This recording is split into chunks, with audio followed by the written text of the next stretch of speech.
Marcus Garvey deserved the benefit of being called Jamaica's first national hero. He was the greatest Jamaican that ever lived.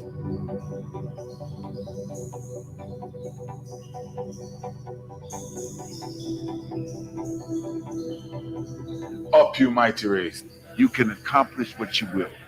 Up, you mighty race. You can accomplish what you will.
Good morning.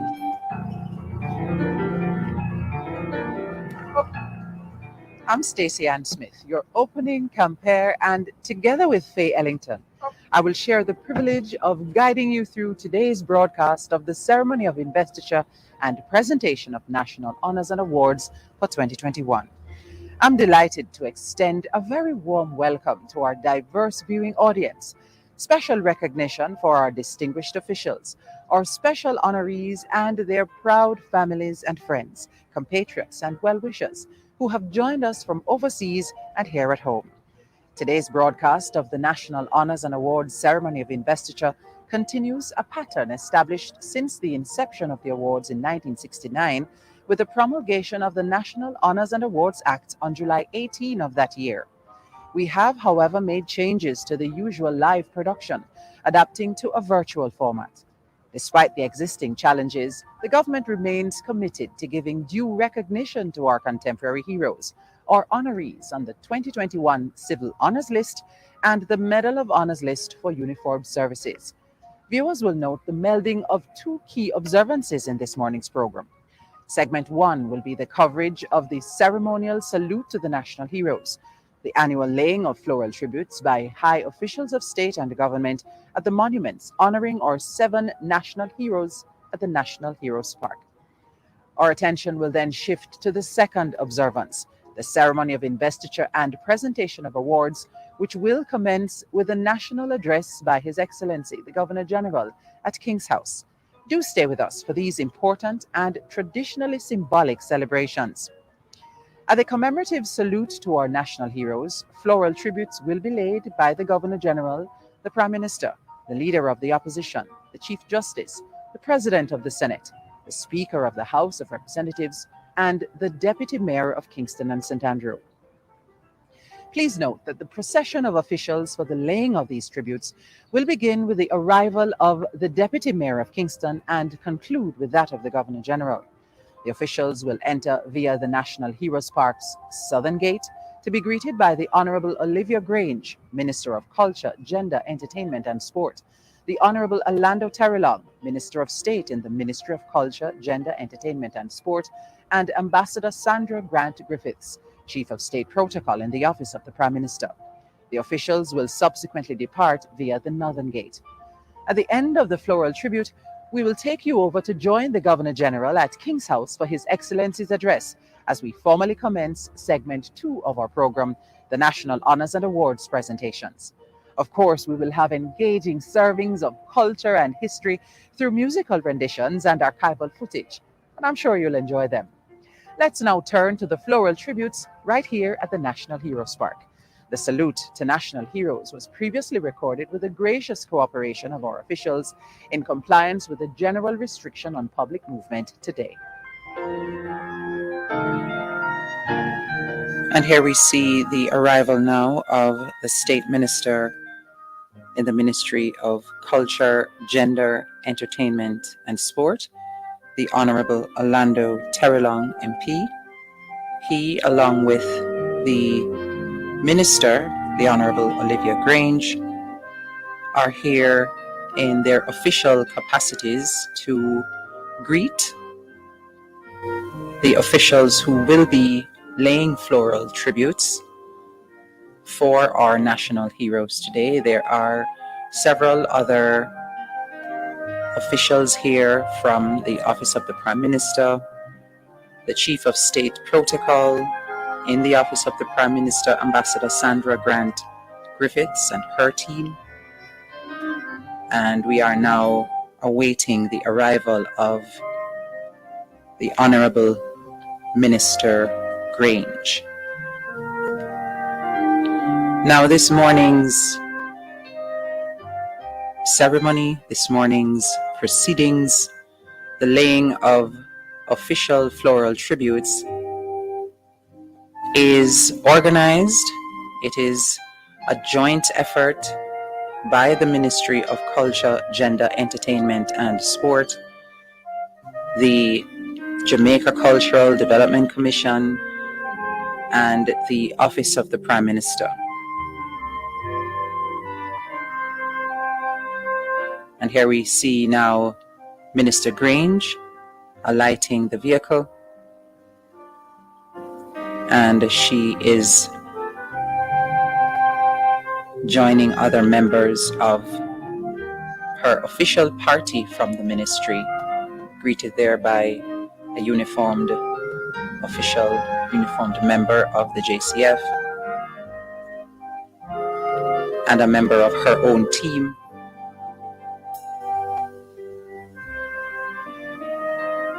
Our new way of greeting each other, that elbow bump, replacing, of course, handshakes and hugs. And the team huddle now in preparation for the arrival of the officials who will be joining momentarily, awaiting now the arrival of the Deputy Mayor of Kingston, who will lay the first floral tribute for the Right Excellent Nanny of the Maroons.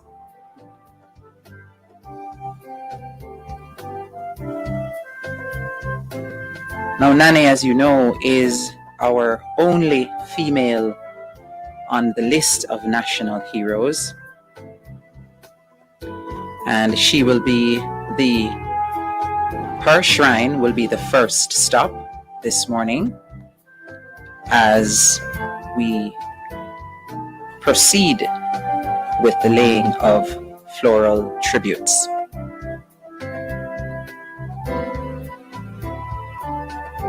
Nanny, as you may also know, is referred to as Granny Nanny and Queen Nanny, and her image is on our $500 note. A Maroon leader, a warrior, really powerful woman and pioneer of her time. Herself a former slave who escaped, shipped to the Caribbean from Ghana in Western Africa,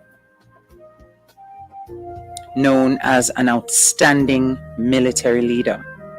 In 1975, the Right Excellent Nanny of the Maroons was conferred with the Order of National Hero along with Sam Sharp. And here we now see the Deputy Mayor of Kingston, Councillor Winston Ennis, representing His Worship the Mayor, Senator Councillor Delroy Williams, alighting the vehicle and greeted by Minister Grange and State Minister Terrelong. And they invite him now to the shrine of Nanny of the Maroons, where he will lay the first floral tribute of this morning's proceedings. Councillor Ennis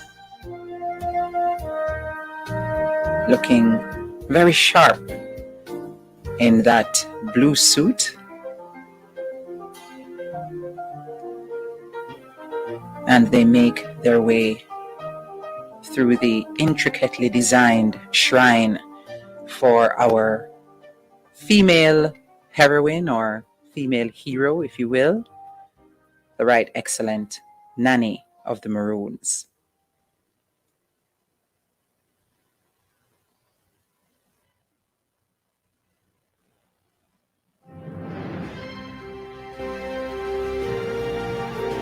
A woman who dedicated her life to leading her people with courage, inspiring them to struggle to maintain a spirit of freedom and an independent life, something that was unheard of for Black people at that time, certainly in this hemisphere.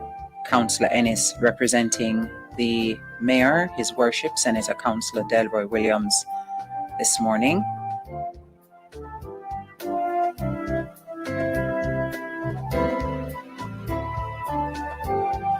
And here we see that vehicle leaving now.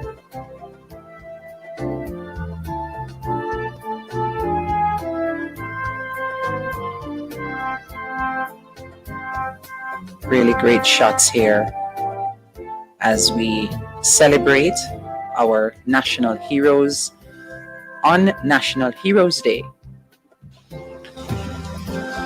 We're still standing by for the arrival of the Chief Justice, who will be laying a tribute for Samuel Sharp, Daddy Sharp, as he was also called. He was a Baptist leader and a deacon in the Burchell Baptist Church in Montego Bay, born a slave in the year 1801. And since religious meetings were the only forms of organized activities allowed for the slaves, Sharp spent most of his time traveling to different estates in St. James, educating the slaves about Christianity and freedom.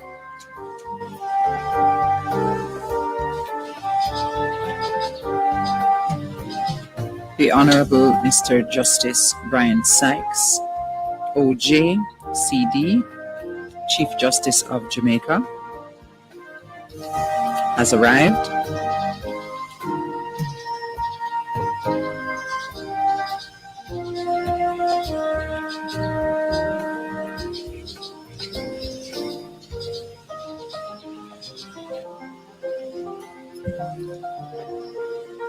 No doubt there's a great story behind his choice of dress this morning. Looking wonderful and fitting for our laying of wreaths and floral tributes for our national heroes.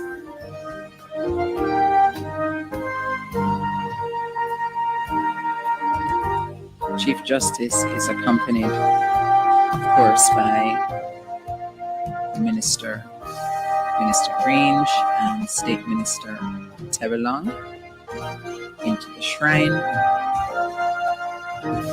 where the floral tribute will be laid.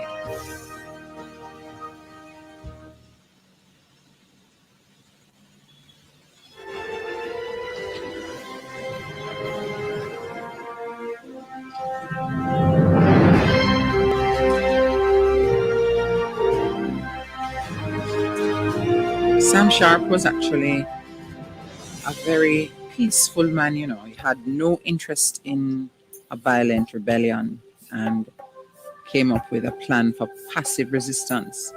This plan was for slaves to refuse to work without pay beginning Christmas Day, 1835 and onwards.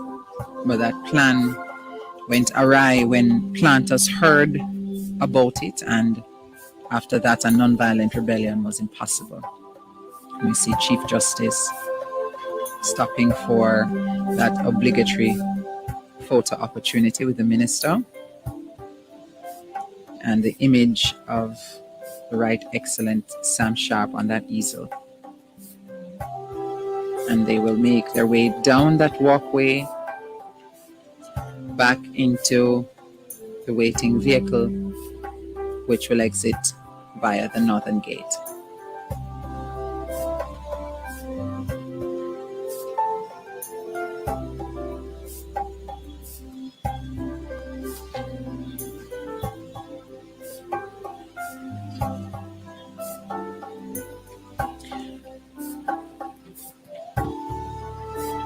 The pandemic has impacted how we execute events such as these, but it has not affected our commitment to giving due honor and reverence to our forefathers who have gone before us, who in many instances laid down their lives for their country. Another brilliant drone shot here of the National Heroes Park, this amazing monument in our wonderful capital city, Kingston. And here we see the outrider ahead of the Speaker of the House of Representatives, the Honorable Marissa Dalrymple Philibert, CD, Member of Parliament for Southern Trelawney, making her way into the park. She will be laying her floral tribute for the Right Excellent George William Gordon. And our JCF officers providing great support this morning. House Speaker is greeted by a member of the OPM protocol team, and then the Minister of Culture, the Honorable Olivia Grange, will now escort her to the shrine. George William Gordon was the son of a planter and one of his female slaves. Born in 1820, he grew to be a very successful landowner and businessman. Gordon was an exceptional free-colored, as he was referred to, championing the cause of poor blacks and urging the people to resist the oppressive and unjust conditions under which they were forced to live.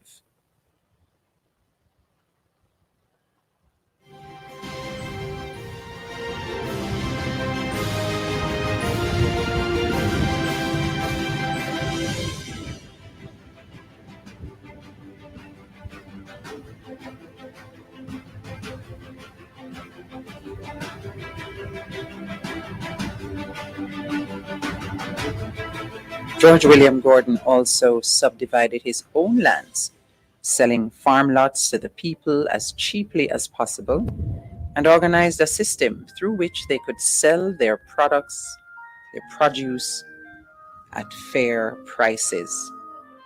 George William Gordon, laying off his tribute by the Speaker of the House of Representatives, the Honorable Marissa Dalrymple Philibert.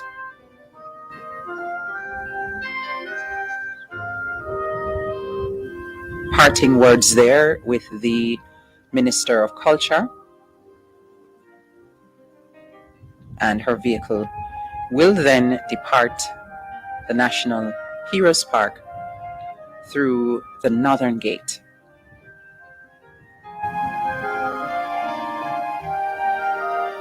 Great shots here provided by the Creative Production and Training Center, the production team, here at work this morning.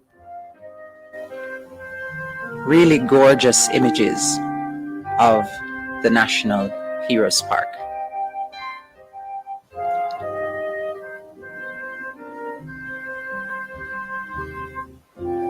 Standing by now for the arrival of the President of the Senate, the Honorable Thomas Tavares Finson, OJ, CD, QC, JP. And we see his vehicle entering the park now, led by an outrider from the Jamaica Constabulary Force. The President of the Senate will lay his wreath, his floral tribute, at the monument for the Right Excellent Paul Bogle.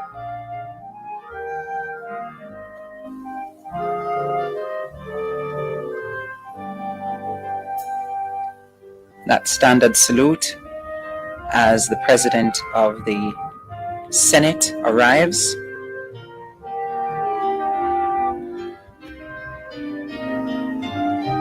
Donning his mask as is required by law. And you do note that all our officials are observing protocol, are wearing their masks, ensuring the safety of everyone involved. The Speaker there exchanging words with the Honourable Babsy Grange as they make their way to the shrine of the Right Excellent Paul Bogle.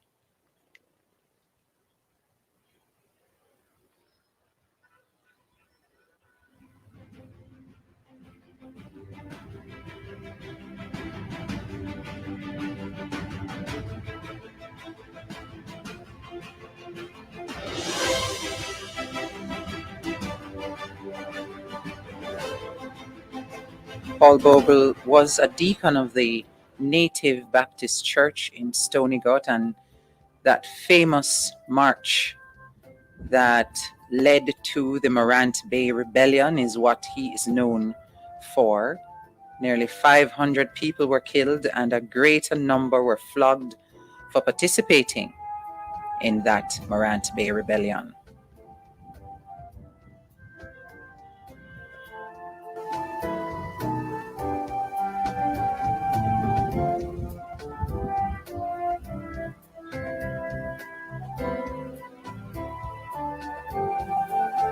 Paul Bogle was conferred with the Order of National Hero in 1969. And the President of the Senate will now leave the park via the Northern Gate.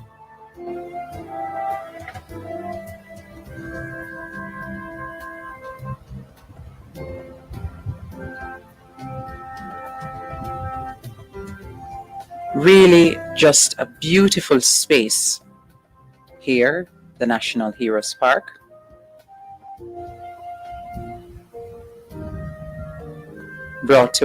These images are brought to us by the great team on the ground who are ensuring that we are able to see and to participate in this event, this important ceremonial event on National Heroes Day. And we see Minister Grange standing by to greet the leader of the opposition as he arrives.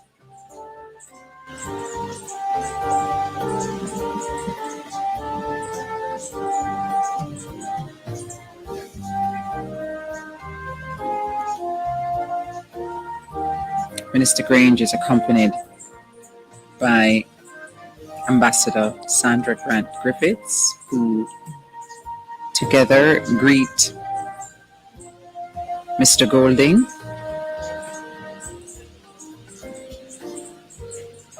who greets Minister Terrelong, and now make their way to the shrine of the Right Excellent Norman Washington Manley.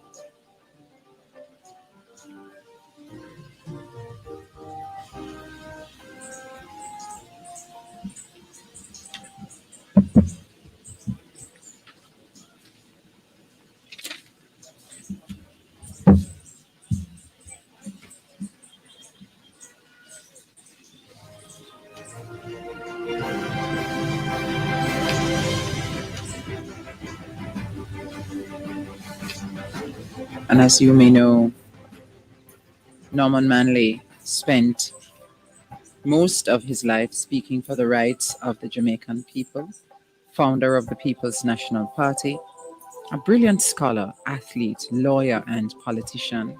Along with Alexander Bustamante, he played a great role in advocating for full universal adult suffrage in 1944, where every Jamaican who achieved their majority, who got to adulthood, could have the right to vote.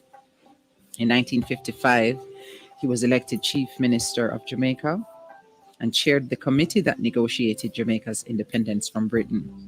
Norman Manley died on September 2, 1969, and 1 month later was conferred with the Order of National Hero along with his cousin Alexander Bustamante. And we see Mr. Golding's vehicle heading towards the northern gate where he will depart the National Heroes Circle. Sirens herald the arrival of our next official, the Most Honorable Andrew Holness, ON, PC, MP.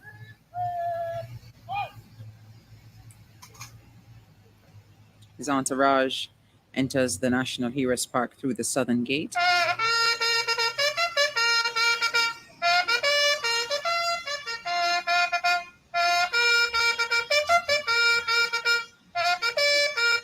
Hear the fanfare as the Prime Minister arrives.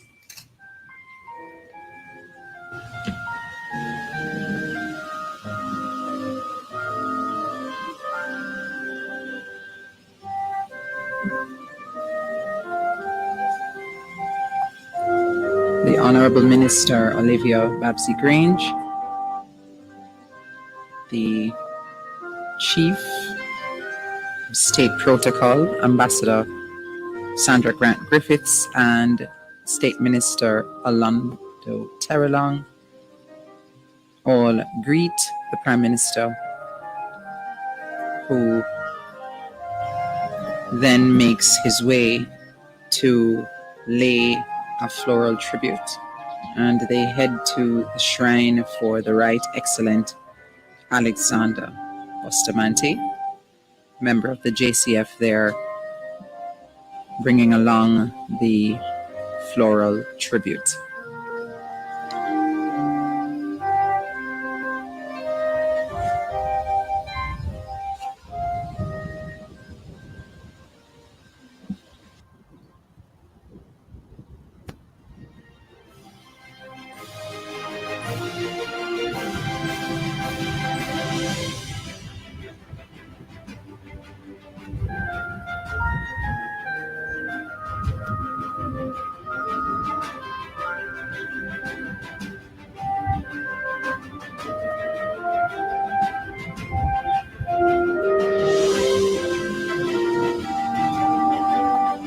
Together with the Minister and State Minister, the Prime Minister stops for a photo opportunity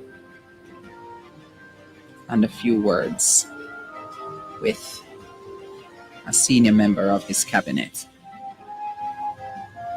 Sir Alexander became the first Prime Minister of independent Jamaica in 1962 and retired from active politics in 1967. He died on August 6, 1977, at the age of 93. On October 18, 1969, Bustamante was conferred with the Order of National Hero along with his cousin, Norman Washington Manley.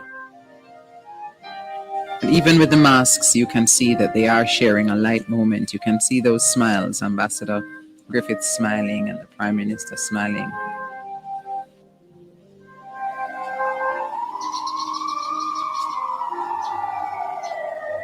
And the Prime Minister gets ready to leave the National Heroes Park as sirens herald the arrival of the Governor General.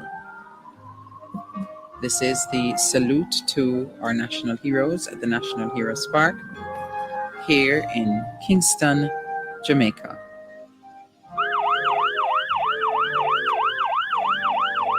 pre-recorded and brought to you on National Heroes Day, celebrated the third Monday of every October in Jamaica.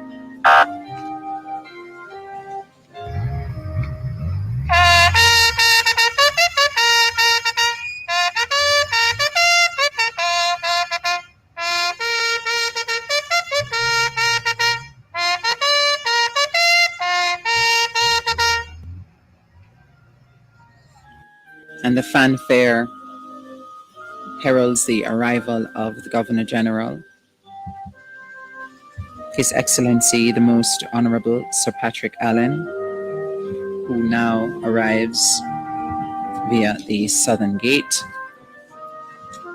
They approach the cenotaph.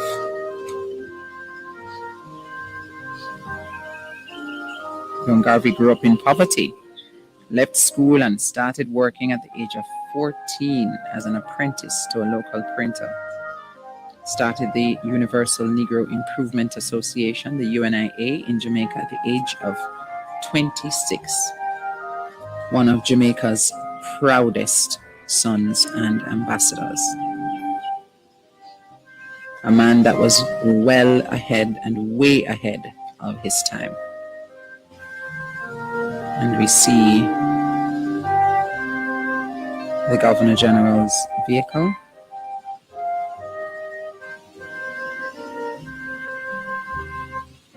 Door openers assist as he exits. The Governor General, His Excellency the Most Honorable Sir Patrick Allen, Member of the Order of the Nation, Knight Grand Cross of the Most Distinguished Order of St. Michael and St. George, Commander of the Order of Distinction, Knight of Grace of the Most Venerable Order of the Hospital of St. John of Jerusalem. His aide-de-camp accompanies him, along with Minister Grange and State Minister Terrelong.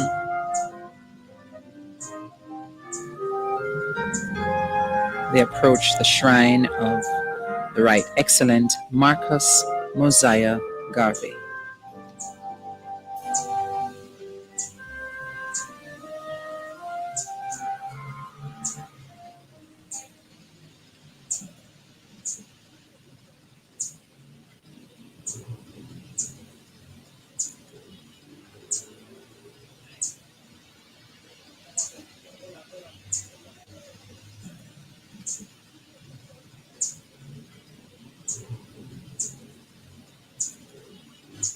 Garvey took the Universal Negro Improvement Association worldwide in order to encourage self-government for all Black people. Garvey died in London on June 10, 1940, at the age of 52, and his body was returned to Jamaica in 1964 to be buried right here at the National Heroes Park. The Right Excellent Marcus Mosiah Garvey, the Governor General, Minister Grange and State Minister Terrelong now leave the shrine. The salute to our heroes. Segment 1 of our program today. Segment 2 will pick up at King's House with the Governor General's national address, followed by the conferment of national honors and awards on the 2021 Civil Honors List, on the honorees on that list, and the Medal of Honors list for uniformed services this year. And when we go over to King's House, you will hear Faye Ellington joining us for the second part of this program.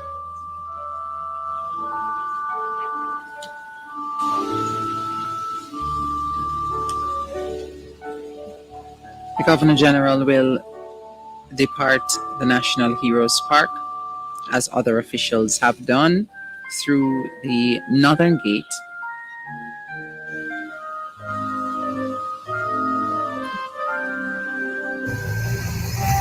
And as I mentioned before,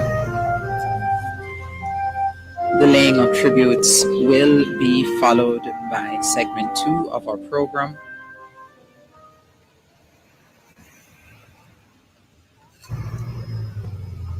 The ceremony of investiture and presentation of national honors and awards for 2021.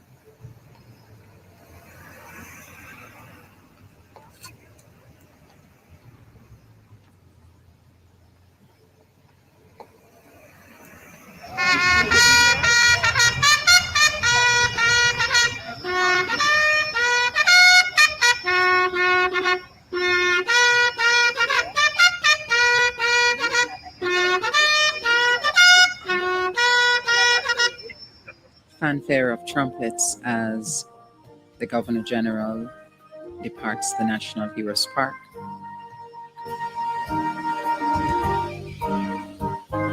We are in 1838 grand festivities highlighting and celebrating the beginning of full freedom from slavery were held right here in the National Heroes Park in 1838. Thank you so much for staying with us. You have just witnessed the ceremonial floral tribute, saluting the lives and inspirational achievements of our founding fathers and national heroes. In a few moments, we'll be hearing from His Excellency, the Governor General, as he makes his national address from the ballroom at King's House. But before that, we would like to share other elements of our program. Fellow Jamaicans and friends of Jamaica, it's a wonderful National Heroes Day, where the sun shineth, the land is green, and the people are strong and creative. State occasions seem somehow incomplete without the pomp and pageantry involving our uniformed groups. We note their prowess and pride and fitting representation on ceremonial occasions. The current restrictions prevented customary participation, and so we are delighted to give a retrospective look at the Armed Forces Day Parade, when His Excellency the Governor General inspected the Guard of Honor. The Guard was mounted by the Jamaica Defence Force. On parade were 5 guards representing the 5 brigades of the Jamaica Defence Force, accompanied by the massed bands of the Jamaica Defence Force and corps of drums of the Jamaica Regiment. Enjoy.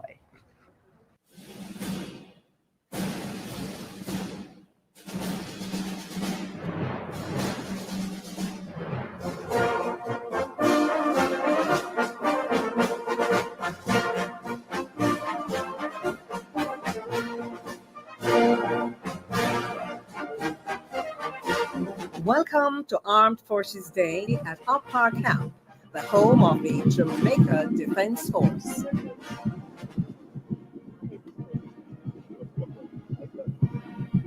So they march on to the parade grounds, ladies and gentlemen. 5 guards representing the 5 brigades of the Jamaica Defence Force, marching at a regulation rate of 116 paces to the minute, to the tune of the mechanized infantry, composed by D. McBain. The guards being led onto the parade grounds by the massed bands of the Jamaica Defence Force and the corps of drums of the Jamaica Regiment, under the maze of the Senior Drum Major Staff Sergeant Jason Ambersley, accompanied by Warrant Officer Class 2 Michael Green of the Jamaica National Reserve and Local Staff Sergeant Ramoy Dawkins of the Jamaica Regiment.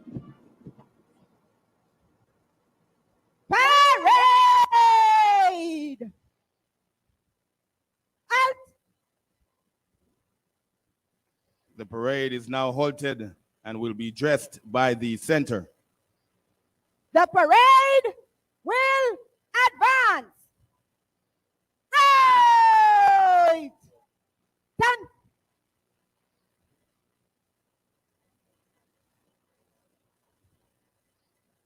Guards! Order! Arms! Parade! Standard! Yes! Officer!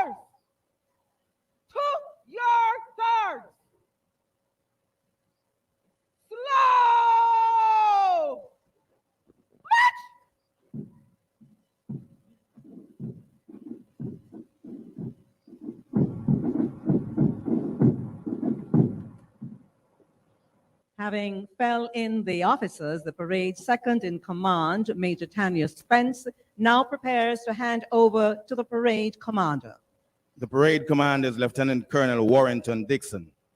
Lieutenant Colonel Dixon is also the executive officer of the Jamaica Regiment. In open order, with bayonets fixed, awaiting your disposal, sir. It's showtime. Work on. The first official arrival will be that of the Chief of Defense Staff, Lieutenant General Rocky Meade. Ladies and gentlemen, it's customary that you stand on the arrival of the Chief of Defense Staff. He will be escorted to the saluting dais, where he will receive a sword salute from the parade commander.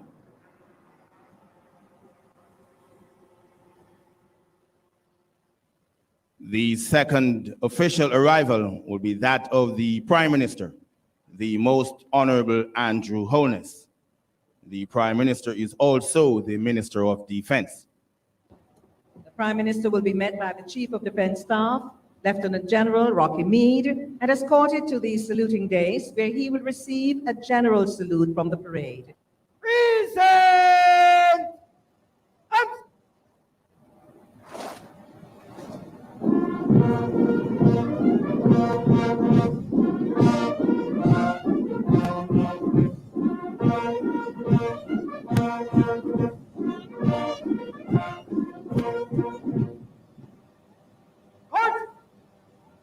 Shoulder!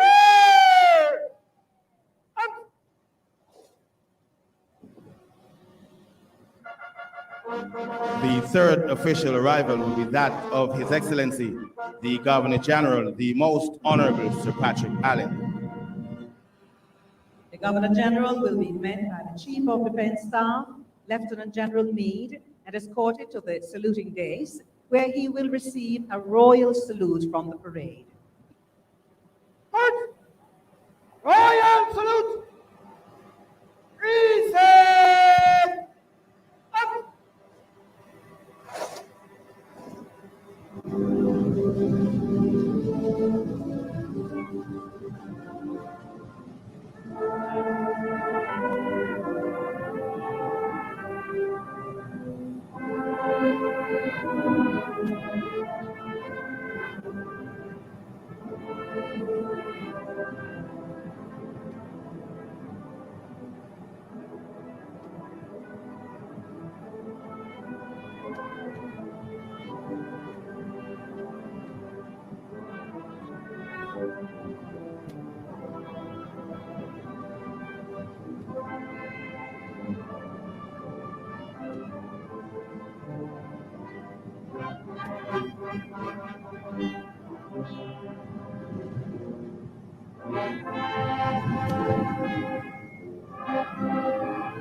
Your Excellency, the guards furnished by the brigades of the Jamaica Defense Force are formed up in open order with bayonet fixed, awaiting your inspection, sir.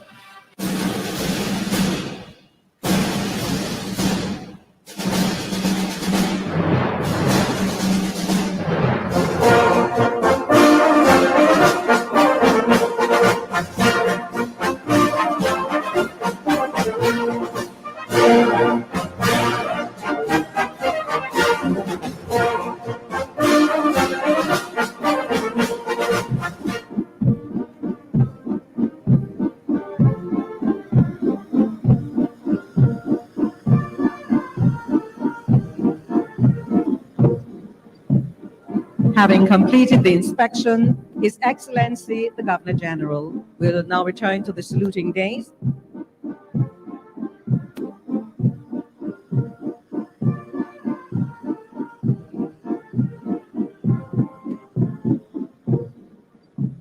We're asking you to remain in your seats to allow our dignitaries to depart. His Excellency, the Governor General, Sir Patrick Allen, will be first, followed by the Prime Minister, the Most Honorable Andrew Holness, then the Chief of Defense Staff, Lieutenant General Meade.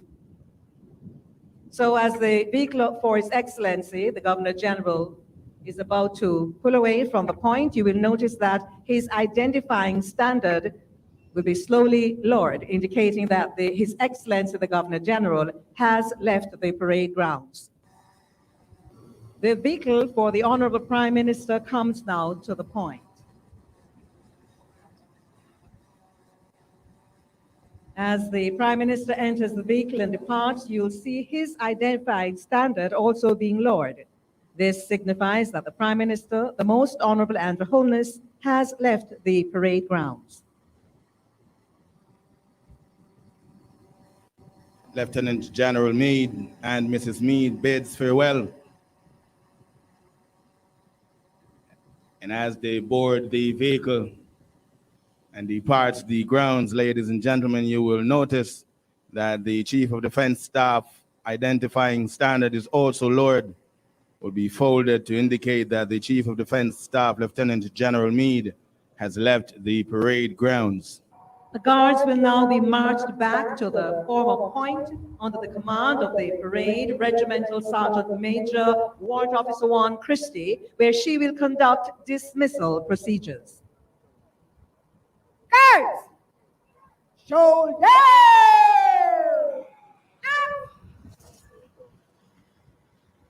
Move to the right, entries. Oh! 10. By the left. Quick march.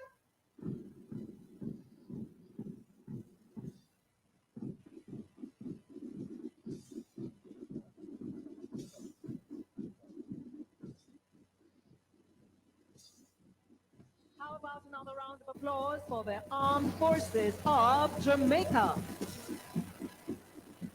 Enjoy the rest of your day. Walk good and in the true spirit of friendship. As the motto of the JDF suggests, we continue to move forward.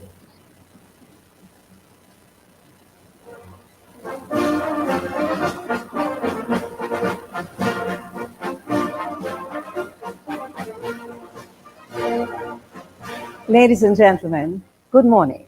I am Faye Ellington on location at King's House.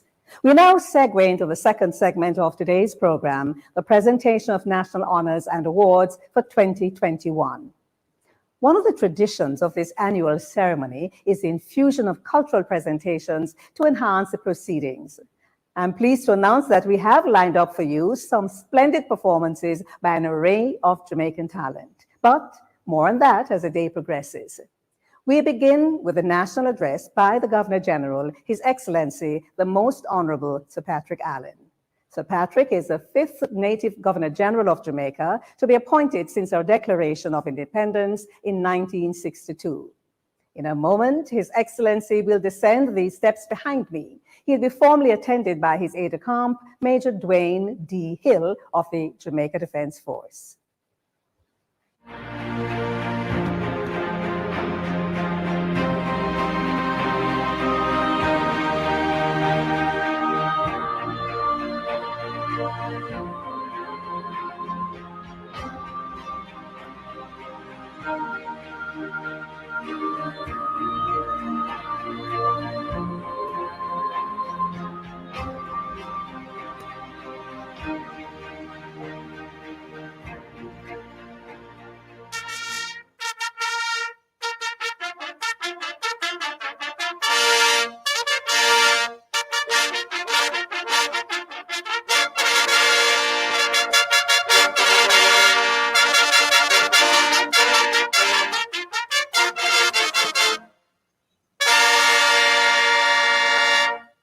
My fellow Jamaicans at home and in the diaspora, every third Monday in October, we observe National Heroes Day.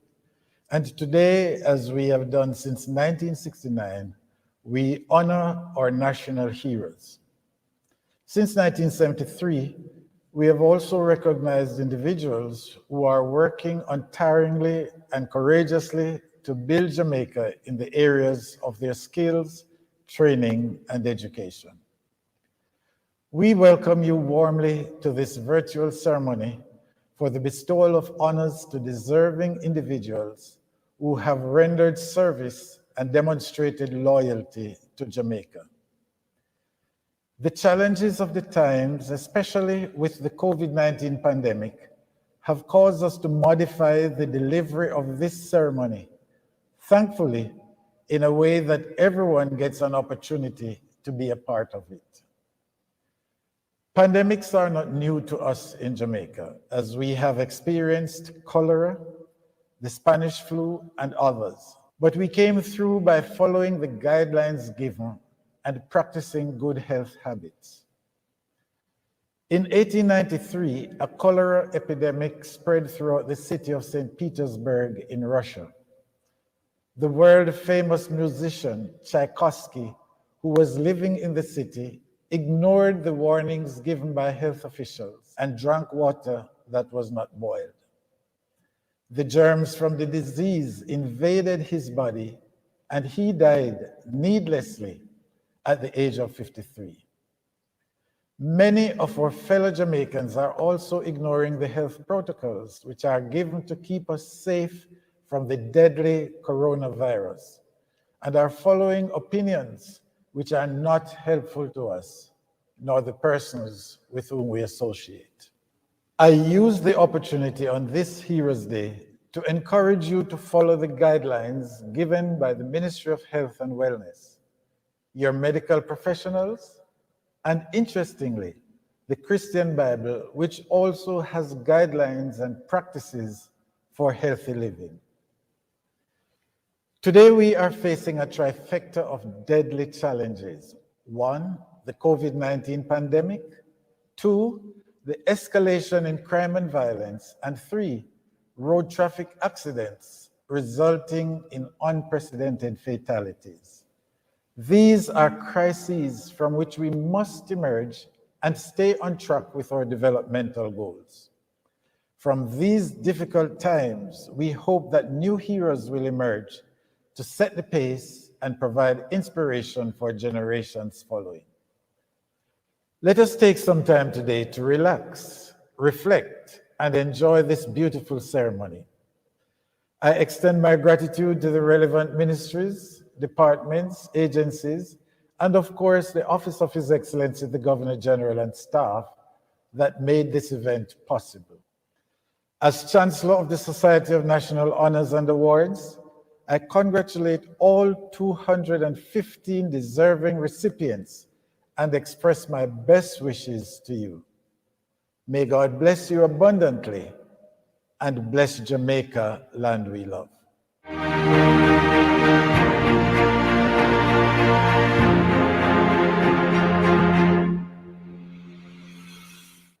Thank you, Your Excellency.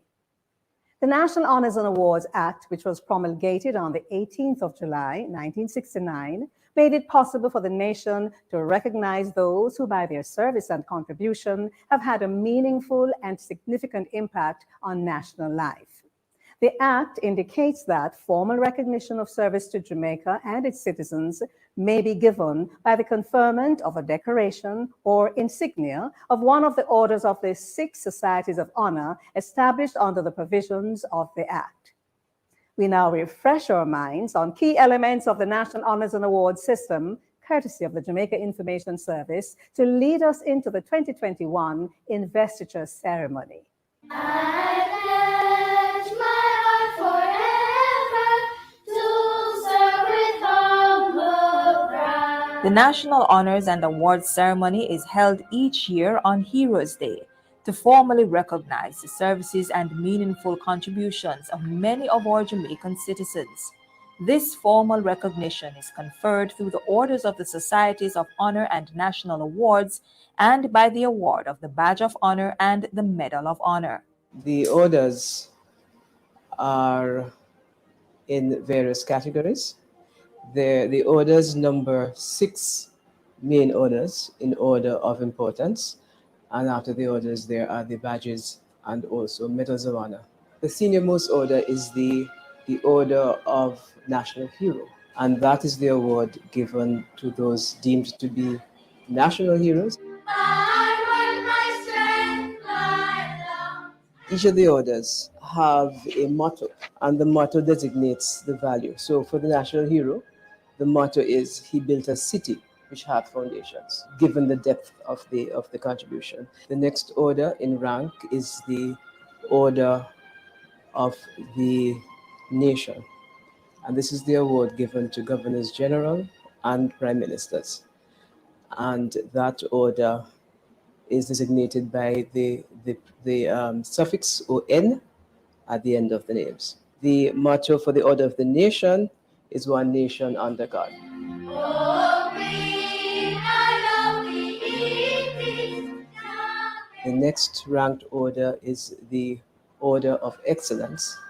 This is the order given to foreign dignitaries by the government of Jamaica to recognize their value in bilateral relations.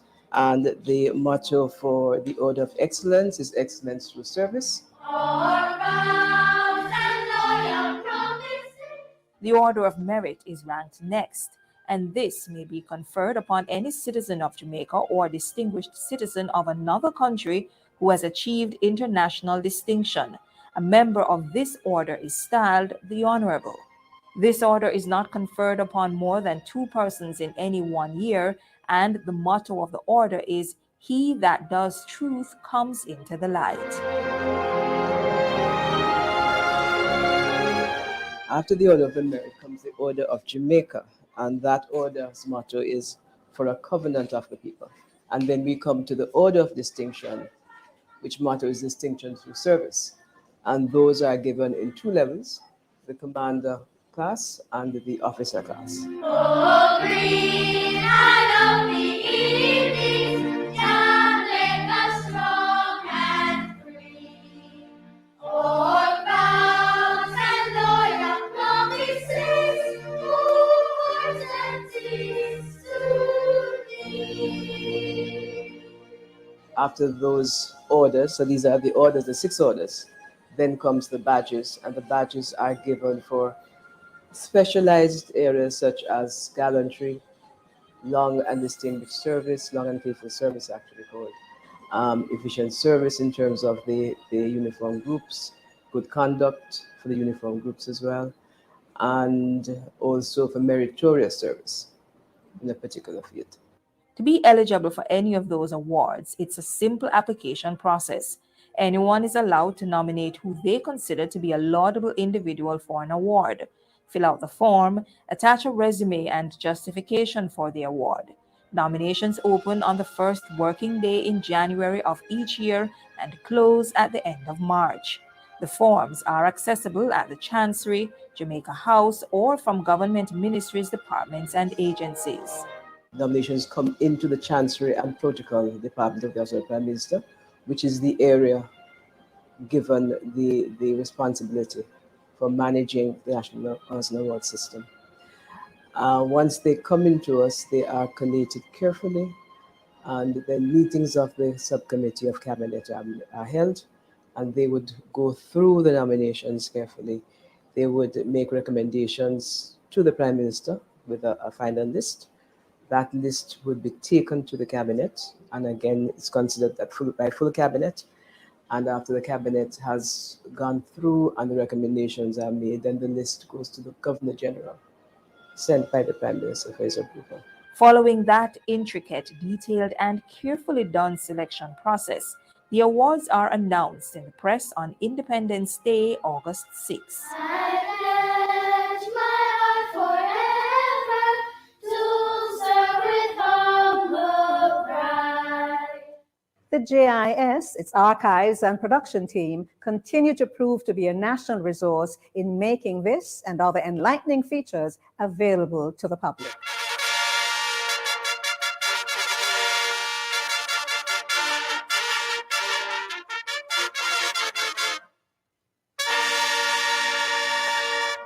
Ladies and gentlemen, we formally present the worthy awardees on the 2021 National Honours Lists, commencing with the recipients of the Order of Merit.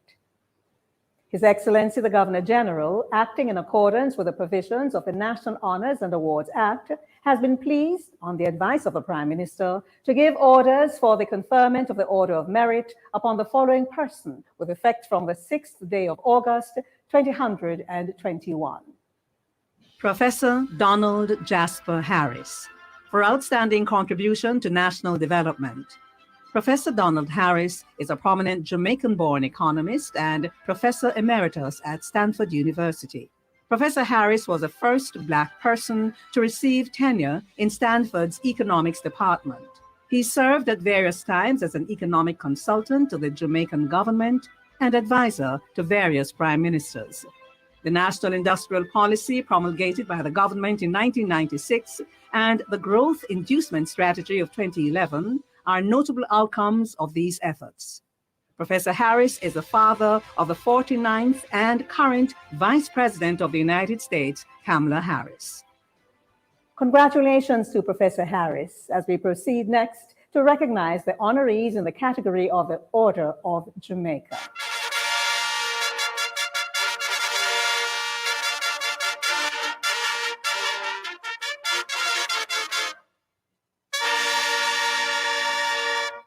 His Excellency, the Governor General, acting in accordance with the provisions of the National Honors and Awards Act, has been pleased, on the advice of the Prime Minister, to give orders for the conferment of the Order of Jamaica upon the following persons with effect from the 6th day of August, 2021, the Order of Jamaica. Mr. Pernell Patro Charles, CD, JP, for distinguished public service. Mr. Pernell Charles Sr. has dedicated over 55 years of his life to public service and trade unionism in Jamaica. Mr. Charles has served as councillor, senator, member of parliament, and government minister over the period of his decorated political career. He was also vice president of the powerful Bustamante Industrial Trade Union, the BITU. Mr. Charles ended his political career in 2020 as a member of parliament and Speaker of the House of Representatives. Mr. Ian Kent Levy, CD, for outstanding contribution to business and philanthropy in Jamaica. Mr. Ian Levy is the chairman and managing director of Ian K. Agencies Limited, a highly successful company that has negotiated several contracts with French companies on behalf of the government of Jamaica. He is, however, best known locally as one of the establishing partners of Supreme Ventures Limited. Mr. Levy also founded Cornerstone Ministries. He also provides full support to children in Kingston as part of the Child Find Project. Dr. Peter David Phillips, MP, for distinguished and exemplary public service. Dr. Peter Phillips has a long and a distinguished career in government, politics, and academia, serving for more than 3 decades. Between 1991 and 2016, Dr. Phillips served as Minister of National Security for 6 years, Health for 2 years, Transport and Works 3 years, and Finance and Planning. The former leader of the People's National Party is currently Member of Parliament for East Central St. Andrew, which he represented since 1994. Mr. Ernest Adhere Ernie Ranglin, for exceptional contribution to the development of reggae music at home and abroad. Mr. Ernest Ranglin is a pioneer in Jamaican musical history. He is also an accomplished guitarist and composer who's worked with many musical greats, including Bob Marley. His distinct style can be heard on hit songs such as Easy Snapping by Theophilus Beckford and It Hurts to Be Alone by the Wailers. He also arranged singer Millie Small's My Boy Lollipop, which was an international hit. Congratulations to our recipients of the Order of Jamaica. Before we reveal the images of those being presented with the Order of Distinction, we take pleasure in introducing our first performance, and it comes from the University Singers. This choral group from the University of the West Indies, Mona campus here in Jamaica, celebrated what they aptly describe as 60 harmoniously sonic years in 2018. Widely regarded as one of the leading choral groups in the Caribbean, their wide repertoire includes classical, American Negro spirituals, jazz, folk, gospel, and local and international popular music. They are represented in this segment by soloist Miss Amber Chavans, soprano, doing a Jamaican patriotic classic, I Pledge, with arrangement by Franklin E. Halliburton.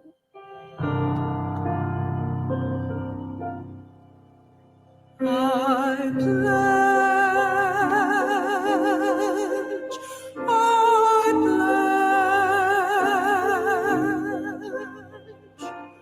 I pledge my heart forever to serve with humble pride this shining homeland ever, so long as earth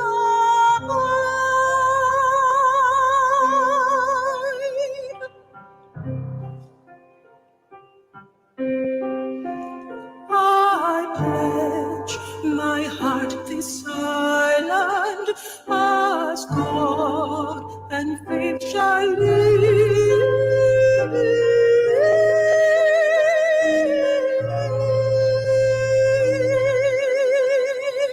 My hope, my strength, my love, and my loyalty to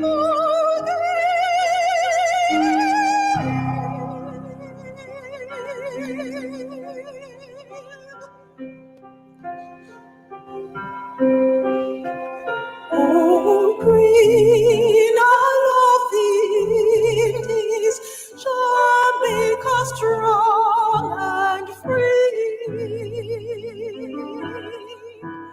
All vows and loyal promises, hearts and tears to thee.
Thank you, Amber. Later on, we will also be entertained by saxophonist extraordinaire Dean Fraser, 2021 Jamaica Gospel star Erica Lumsden, veteran reggae crooner Ken Booth, the Tivoli Dance Group, and reggae songbird Savannah, plus more from the University Singers. Do stay with us. You won't want to miss a cultural beat. We now recognize the 2021 inductees into the Order of Distinction, Commander and Officer ranks.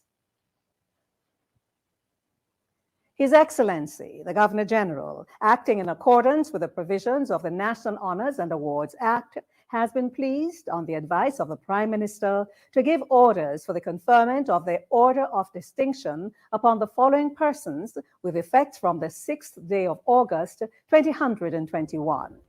The Order of Distinction in the rank of Commander, CD. Dr. Upton Dilworth Allen, for contribution to the field of child health and care of children with infectious diseases in the Jamaica diaspora, Canada.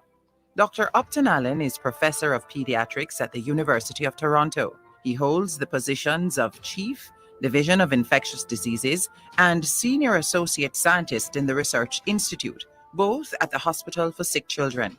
He is co-chair of the Caribbean Sick Kids Pediatric Cancer and Blood Disorders Project. Mrs. Viralee Bailey Latibaudiere, for contribution to public service. Mrs. Viralee Bailey Latibaudiere is one of Jamaica's and the Caribbean's leading authorities on tax administration. She has close to 40 years of progressive leadership appointments in tax administration.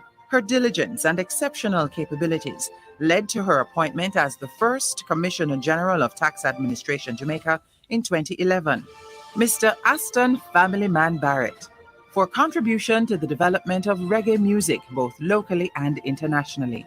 Mr. Aston Familyman Barrett is a legendary bass guitarist who played with Bob Marley and the Wailers, the Hippie Boys, and Lee Perry's The Upsetters during the 1960s and 70s. He was the musical director of Bob Marley's solo acts, as well as co-producer of the albums at Island Records. Mr. Elon Enoch Beckford, for contribution to Jamaica's financial sector. Mr. Elon Beckford is a former president of the Bankers Association of Jamaica. He headed the now-defunct Horizon Merchant Bank and was also a past managing director of Jamaica Citizens Bank. Mr. Beckford has also served on the boards of the Mona Institute of Business, United Way of Jamaica, and the Institute of Jamaica. Mrs. Erica Wandell Boswell Monroe, for service in legislative drafting and legal education. Mrs. Erica Boswell Monroe practiced as an attorney at law and master legislative drafter in the Office of the Parliamentary Counsel. She retired from that office as the Deputy Chief Parliamentary Counsel to take up the post of legal consultant in the Bank of Jamaica. She also works with the Ministry of National Security on anti-gang and security policies. The Honorable Mr. Justice Glenworth Gaylord St. Elmo Brown for service to the field of law. Justice Glenworth Brown has provided more than 44 years of dedicated service to Jamaica's justice system. Justice Brown was instrumental in the establishment of the Drug Court in Jamaica, as well as the establishment of the Family Court in Westmoreland. In 2010, he was appointed Supreme Court Judge, where he served until his retirement in early 2021. Mr. John Gilbert Biles, OD, for contribution to the tourism industry. Mr. John G. Biles has contributed significantly to the growth of Jamaica's tourism industry. He has been associated with the Chaka Caribbean Adventures group of companies for more than 21 years. He was instrumental in expanding the group into 4 countries, offering over 40 different adventure experiences to its visitors and guests. He's a co-founder of the National Cruise Council of Jamaica and serves as its president. Dr. Archibald Augusto Algernon Campbell, for exemplary contribution to the accounting and finance profession. Dr. Archibald Augustus Algernon Campbell has a distinguished career as a chartered accountant and is a banking and financial expert. He has contributed to the successful growth and development of Jamaica and the Caribbean's leading financial services company, the Jamaica Money Market Brokers. The Honorable Marissa Colleen Dalrymple Philibert, MP, for distinguished contribution to public service and political administration. The Honorable Marissa Colleen Dalrymple Philibert was elected the 15th Speaker of the Houses of Parliament in July 2011 and again in September 2020. She's now in her 4th consecutive term as Member of Parliament. Honorable Mrs. Justice Carol Christine Edwards for outstanding service to the judiciary. The Honorable Mrs. Justice Carol Edwards has performed admirably in her service to the judiciary at every level. First as a resident magistrate, then as a judge of the Supreme Court, and from 2019 as a judge of the Court of Appeal. She also served as Assistant Crown Counsel in the Office of the Public Defender, Crown Counsel, and Puisne Judge. She is currently president of the Jamaica Association for Women Judges. The Honorable Mrs. Justice Nicole Denise Foster Pusey, for outstanding service to the legal profession and to the judiciary. The Honorable Mrs. Justice Nicole Foster Pusey's commitment to the judiciary has been described as extraordinary. She has served the country as a Solicitor General and a judge of the Court of Appeal. She has also worked for more than 15 years in the Attorney General's chambers. Mrs. Shelley Ann Fraser Price, OD, for exceptional achievements in the sport of track and field athletics at the national, world, and Olympic levels. An 8-time Olympic medalist, Shelley Ann Fraser Price rose to prominence at the 2008 Beijing Olympics, becoming the first Caribbean woman to win gold in the 100 meters. At the 2012 London Olympics, she became one of only 4 women in history to defend an Olympic 100-meter title. Ambassador Sandra Anita Grant Griffiths, JP, for sterling contribution to the public sector in the area of foreign service and state protocol. Ambassador Sandra Grant Griffiths is a public servant and diplomat with 45 years of service to the government of Jamaica. She is currently the Chief of State Protocol and Secretary General of the Chancery of the Orders of the Societies of Honor in the Office of the Prime Minister. She was also instrumental in the establishment of the Diaspora Affairs Program. Professor Anthony Donovan Harriott, for public service in the area of criminal justice and security. Professor Anthony Harriott has dedicated most of his career in research to understanding and finding solutions to one of Jamaica's biggest problems, violent crimes. He recently retired from the University of the West Indies, where his last appointment was director of the Institute of Criminal Justice and Security. Mr. Stafford Day Sinclair Horton, JP, for contribution to nation building, in particular the pharmaceutical industry. Mr. Stafford Horton was among the pioneering batch of pharmacy students at the College of Arts, Science and Technology. He worked with several pharmaceutical companies before taking over the reins of Horton's Pharmacy. His contribution to public life includes serving 2 terms as Member of Parliament, President of the Manchester Chamber of Commerce, and as a Justice of the Peace. Dr. Wayne St. Aubin Henry, JP, for outstanding public service in the development of Jamaica's sustainable development policies. Dr. Wayne Henry assumed duties as Director General of the Planning Institute of Jamaica, PIOJ, in 2016. He currently advises the government of Jamaica on major issues relating to economic, social, and environmental policy, as well as external corporation management. He also initiates and coordinates plans for the sustainable development of the country. Mayor Dale Vincent Clark Holness for contribution to the Jamaican diaspora in Florida. Mayor Dale Holness has devoted his life to public service in Florida, having entered representational politics in 2004. He is the first Jamaican American to serve as mayor on the Broward County Commission. Mayor Holness is described as a wonderful example of Jamaicans who migrate to Florida and achieve the American dream while serving fellow nationals in his county. Mr. Mark N. Carr Jarrett for contribution to entrepreneurship and philanthropy. Mr. Mark Carr Jarrett is one of Jamaica's foremost entrepreneurs who has made significant contribution to the development of Montego Bay. He was honored by the Montego Bay Chamber of Commerce in 2019 when he was added to the Industry Business Leaders Wall of Fame for his body of work as a real estate developer and one of the true architects of the second city. Mr. Christopher Earl Levy for contribution to the development of Jamaica's agribusiness sector and for community service. Mr. Christopher Levy is Group President and Chief Executive Officer for the Jamaica Broilers Group. Mr. Levy has exponentially enhanced the scope of his leadership and influence across Jamaica and the region, where the Best Dressed Chicken brand is a household name. Mr. Levy is also passionate about nation building and has broadened the company's tradition of far-reaching philanthropic pursuits locally. Ms. Judy Ann McMillan for contribution to the development of the arts in Jamaica as a fine artist of local and international repute. Judy Ann McMillan is a world-renowned Jamaican artist. She began establishing a name for herself on the Jamaican art scene in the early 1970s when she undertook a series of portrait commissions. Some of her works have found their way into the national collection. Mr. Warren Albert MacDonald, JP, for exemplary contribution to social development and the manufacturing industry. Mr. Warren MacDonald has contributed significantly to the growth and development of the manufacturing industry in Jamaica. He served for many years as the head of Berger Paints Jamaica Limited before retiring in 2013. He is very involved in civic activities, including the Jamaica Chamber of Commerce in their Inner City Youth Leadership Training Program. The Honorable Robert St. Aubin Montague, MP, for contribution to the public service and political administration. The Honorable Robert Montague is the Minister of Transport and Mining.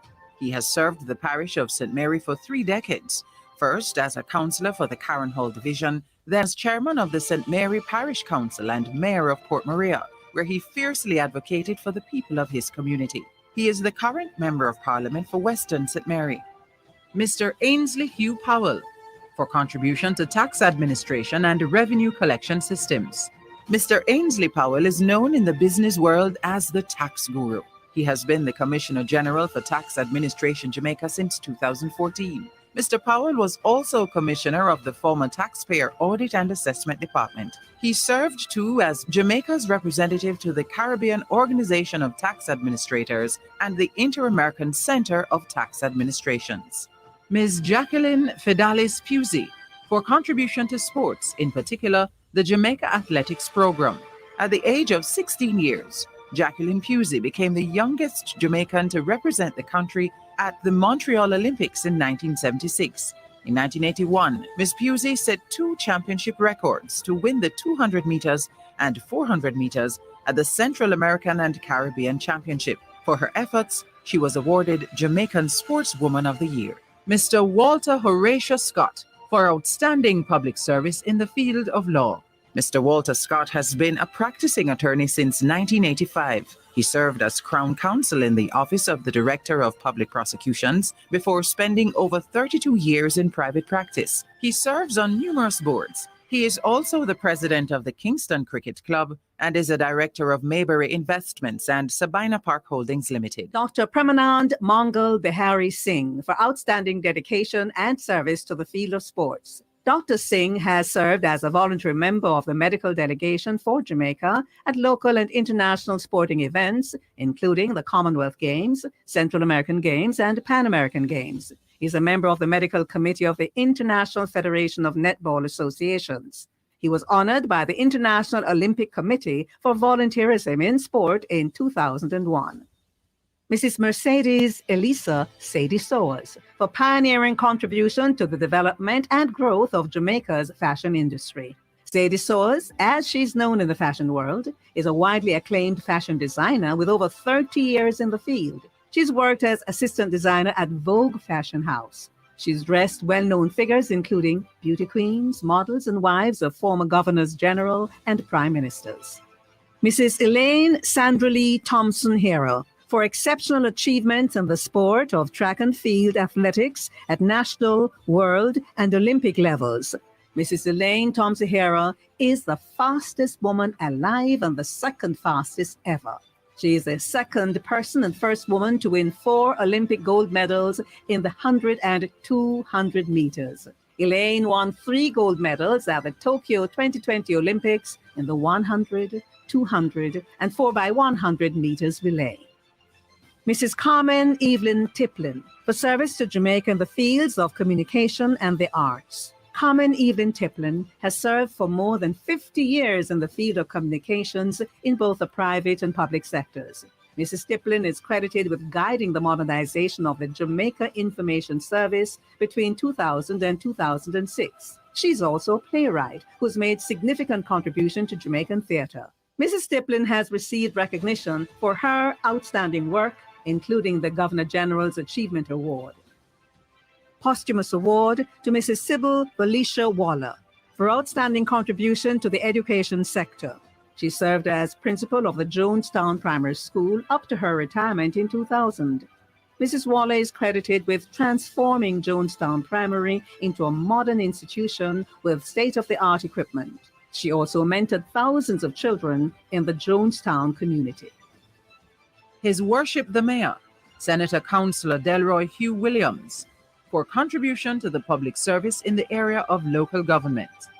Mayor Delroy Williams is chairman of the Kingston and St. Andrew Municipal Corporation and mayor of Kingston since December 2016. He is also councillor for the Seavright Gardens Division. Mayor Williams' largest project to date is the restoration of the historic Ward Theatre in downtown Kingston. His vision for Kingston is to transform the city into a sustainable business hub, and he seeks to create a network of Caribbean cities for regional integration and cooperation. Dr. Jeffrey Dale Williams, for contribution to the field of medicine, to plastic surgery, and the Cornwall Regional Hospital. Dr. Jeffrey Williams, in 1985, led a surgical team that successfully separated one-day-old conjoined twins for the first time in Jamaica. He is an outstanding plastic surgeon who completed his residency at New York's Mount Sinai Hospital in 1981. He joined the staff of the Cornwall Regional Hospital, where he set up the first plastic surgery service for that institution. Ambassador Cordell Yvonne Wilson Evans, for dedicated contribution to national development through public service, especially in the Ministry of Foreign Affairs. Ambassador Cordell Williams Evans had a career spanning 60 years, 52 of which were with the Ministry of Foreign Affairs. Ambassador Wilson Evans has trained many diplomats for their overseas assignments. Her last assignment was Jamaica's ambassador to Mexico, with oversight for Nicaragua, Honduras, El Salvador, and Guatemala. Honorary Mr. Paul Anthony Salmon for contribution to the Jamaican tourism industry. Paul Salmon is an Australian national who established Rock House Hotel on the Negril West End in 1994. His Rock House Foundation has raised over $6 million, which was invested in the development of 6 schools and the Negril Public Library. Baroness Francesca Thyssen-Bornmisa, honorary, for her contribution to the environment and marine ecosystem restoration of Portland. Swiss-born Baroness Francesca Thyssen-Bornmisa founded the TBA 21 Academy. The academy developed the Alligator Head Marine Lab in collaboration with the University of the West Indies, which resulted in the establishment of the largest privately backed fish sanctuary in Jamaica.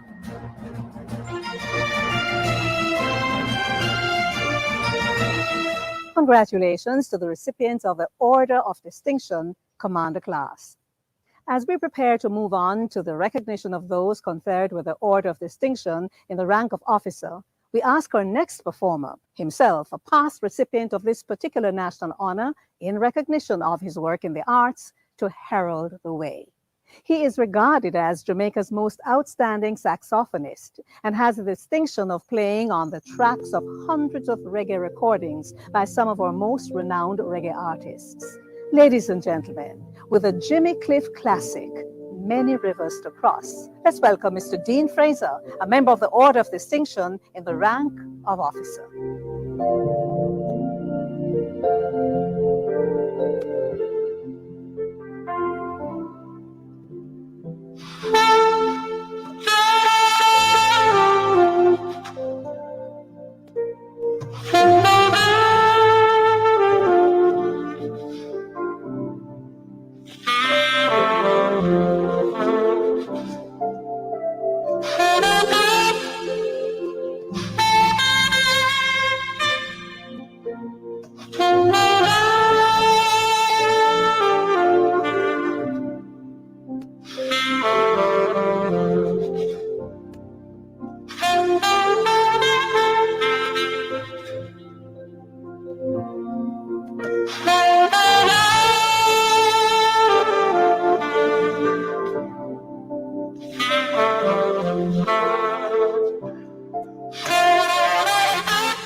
Thank you, Dean Fraser, for that rendition of Many Rivers to Cross. His Excellency, the Governor General, acting in accordance with the provisions of the National Honors and Awards Act, has been pleased, on the advice of the Prime Minister, to give orders for the conferment of the Order of Distinction upon the following persons with effect from the 6th day of August, 2021. And now, the Order of Distinction in the rank of Officer, OD. Mr. James Clyde Jimmy Adams, for contribution in the field of sports, in particular cricket. Jimmy Adams is a former Jamaican cricketer and West Indies cricket captain. He played 54 test matches for the West Indies cricket team and 27 one-day internationals. Jimmy Adams has served as manager of the West Indies under-19 team and as president of the Federation of International Cricketers. Mr. Arnold George Hope Aiken, for contribution to community development through the Kingston Young Men Christian Association, the YMCA, and the church. Mr. Arnold Aiken is co-founder and chairman of Family Life Ministries. He's also the founding chairman of the 53-year-old Galilee Basic School in Rollington Town. Mr. Fitz Albert Bailey, Deputy Commissioner of Police, for service to the Jamaica Constabulary Force. Mr. Fitz Bailey is a Deputy Commissioner of Police in charge of criminal investigation, intelligence, personal security of heads of government, the diplomatic corps, and critical infrastructure. DCP Bailey is also a Minister of Religion and Marriage Officer for the island. Mrs. Lillian Lucella Bent Miller, for service in the field of nursing. Mrs. Lillian Bent Miller was instrumental in improving nursing care at the Kingston Public and Victoria Jubilee hospitals. Over the years, she served as deputy matron, midwife, and in-service education officer, specifically for the management of the HIV/AIDS program.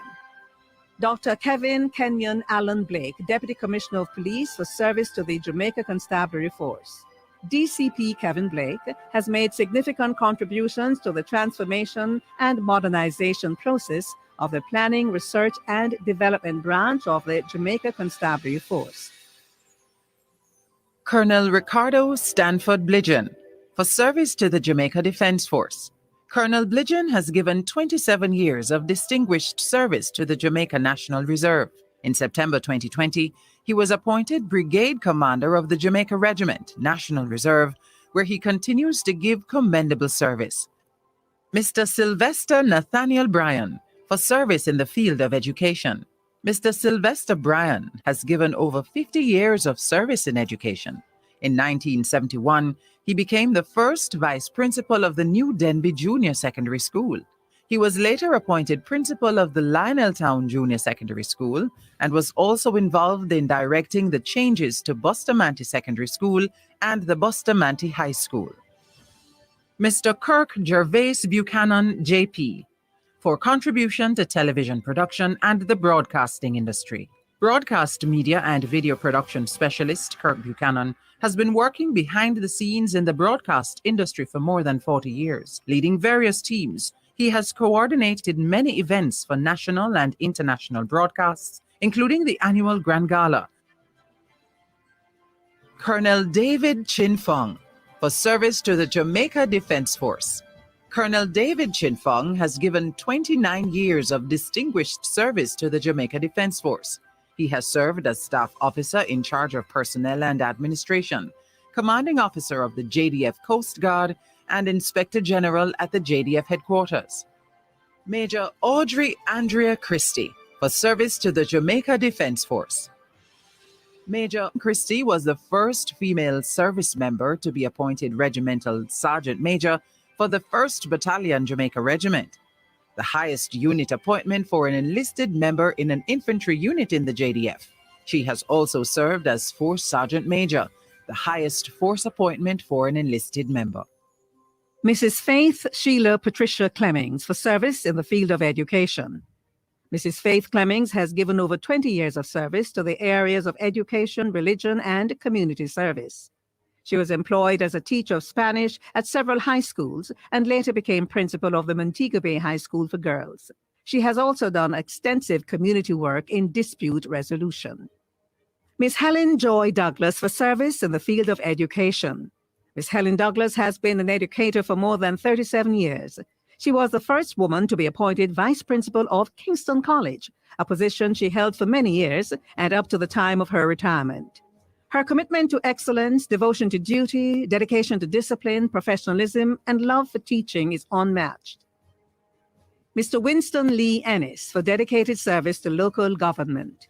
Mr. Winston Lee Ennis is Deputy Mayor of the Kingston and St. Andrew Municipal Corporation and Councillor for the Waterloo Division. Councillor Ennis has served on several community and church organizations aimed at unifying the communities of Barbican and Grand Spen. Mr. Winston Alexander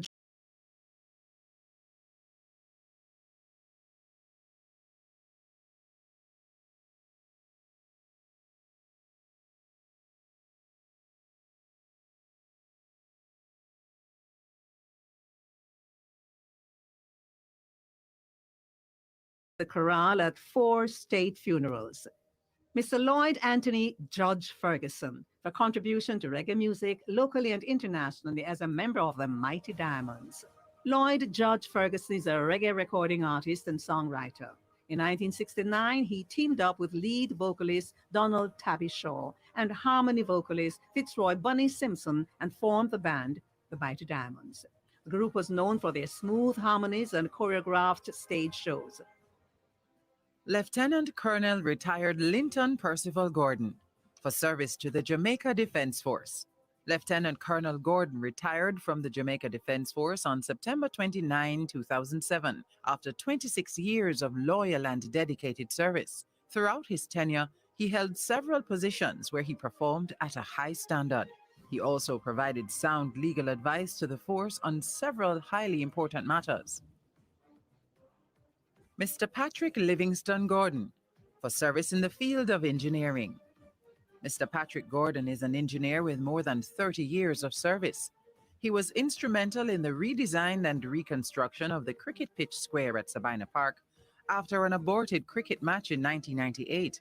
He currently serves on several boards, including the Professional Engineers Registration Board. Mr. Donald Anthony Daniel Grizzle for service to the tourism sector, especially in the promotion of Negril as a tourism destination. Mr. Donald Grizzle has given over 30 years of service to the tourism industry. He has been chairman of the Shirella Inn Limited in Negril since 1980. He has served as a director of the Jamaica Tourist Board in Negril and as president of the Negril Chamber of Commerce. Mr. Lloyd Lester Hyde for contribution to the Jamaican diaspora in Illinois and adjoining states in the Midwest as an honorary consul. Mr. Lloyd Hyde has served as Jamaica's honorary consul in Chicago since 1991. Over the years, he has reached out to the business community in Chicago, matching entrepreneurs with commercial entities in Jamaica.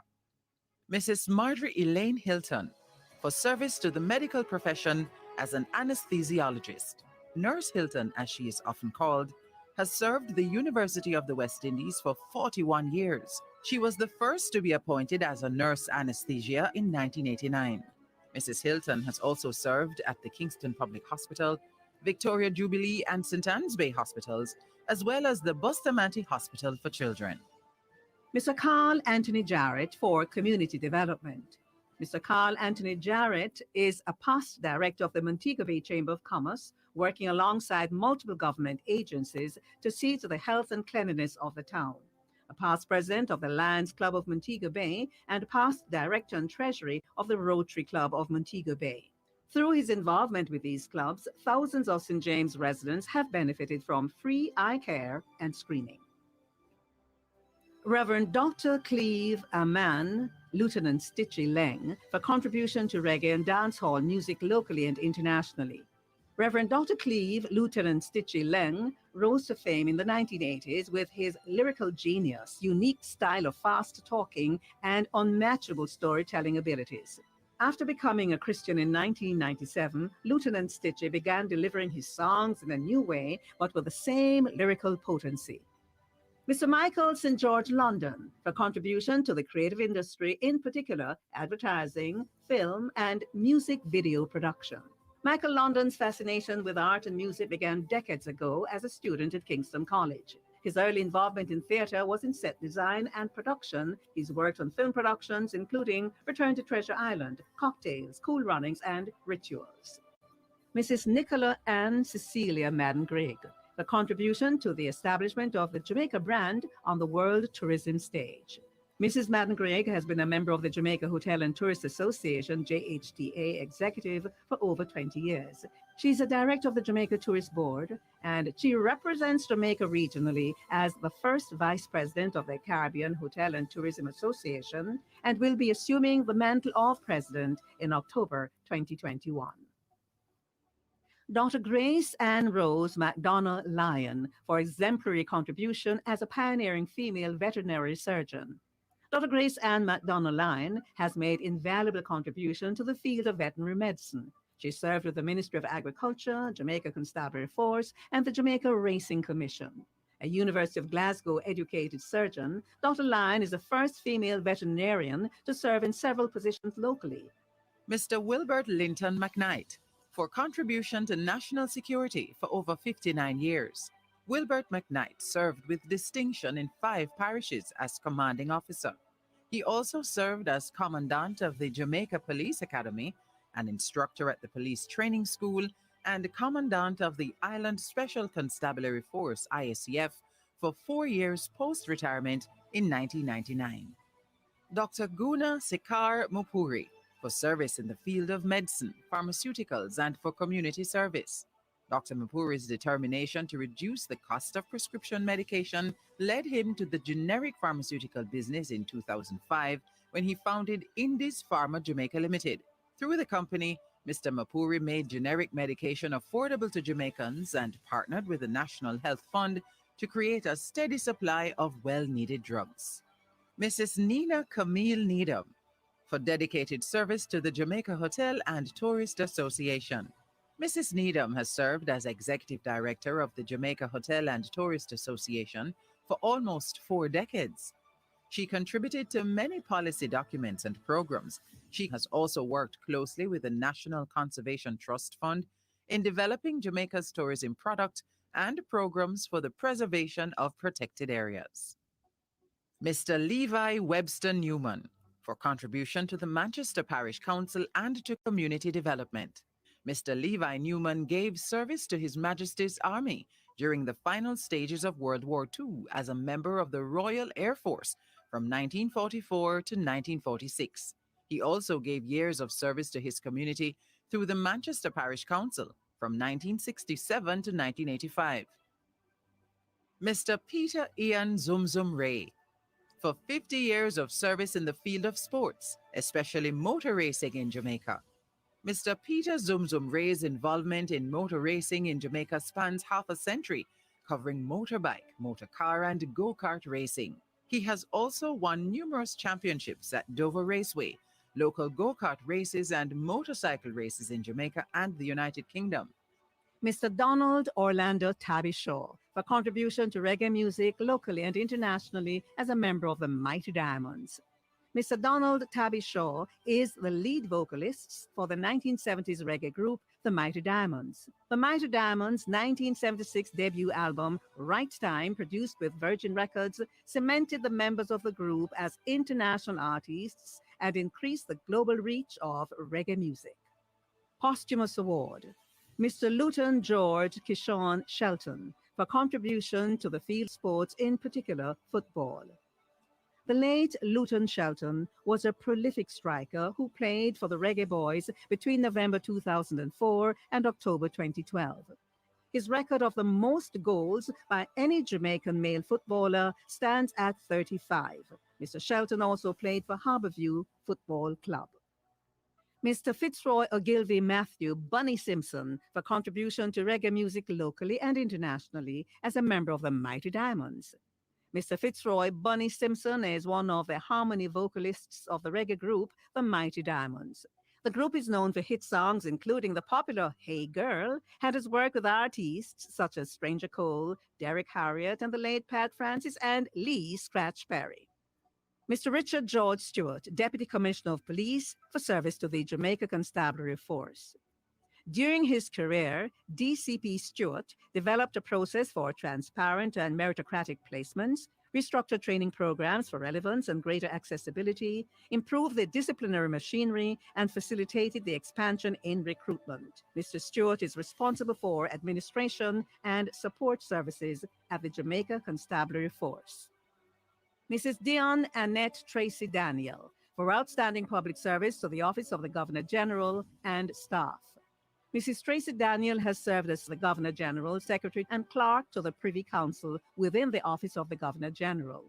Mrs. Tracy Daniel later became the administrative head within the Governor General's office. Dr. Elizabeth Mary Ward, for public service, particularly in the areas of national security and justice. Dr. Elizabeth Ward thinks of herself as a data doctor. For the last 20 years, Dr. Ward has been creating and executing crime and violence prevention programs in Jamaica through serving in various capacities, including as chairman of the Violence Prevention Alliance. Dr. Pauline Lucinda Ware, for service in the field of medicine. Dr. Pauline Lucinda Ware has served in the medical field for over 40 years. She was integral in the development of numerous health centers across the island, including the Maxfield Park and Wynwood Road Comprehensive Health Centers. She served as Medical Officer of Health in St. Thomas and St. Catherine, where she advocated for improvements to be made to the Spanish Town Health Center. Mrs. Winsome Odine Wilkins, BHM, for outstanding leadership and contribution to social development in Jamaica in the voluntary sector. Mrs. Winsome Wilkins is a passionate philanthropist who has dedicated over 30 years of voluntary service to aid Jamaica's development. She served as Chief Executive Officer of the United Way of Jamaica, where she mobilized resources totaling over $2 billion for the private voluntary sector to support local projects. Mr. Ferron Enzert Williams, BHM, for significant contribution to the Maroon community and culture. Colonel Ferron Williams is a former Maroon colonel of Accompong Town, St. Elizabeth, where he conceptualized and executed several social and cultural development programs. Colonel Williams's passion for the preservation and development of the Jamaican culture has led him to serve as a commissioner of the Jamaica Cultural Development Commission. Mr. Cecil Sam Wright, for contribution to philanthropy and community development in the USA Jamaican diaspora. Mr. Cecil Wright has provided significant financial support to the annual Jamaica Independence Fundraising Gala hosted by the Consulate General of Jamaica in New York. Mr. Wright has also donated consistently to the American Foundation for the University of the West Indies to support Jamaicans at home and in the United States.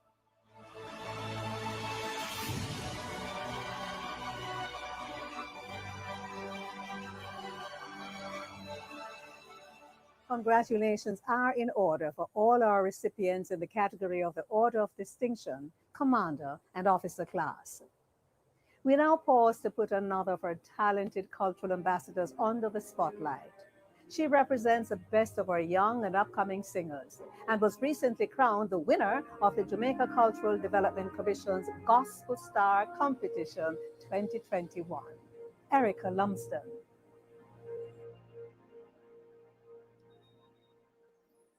My heart is overflowing with emotion. I search to find the words to tell to you the wonder of my love and my devotion. Now listen is true. You are my home. You are my heart. I'm what I am 'cause you're so good to me. You are my smile, you are my song. To you I always will belong. Jamaica,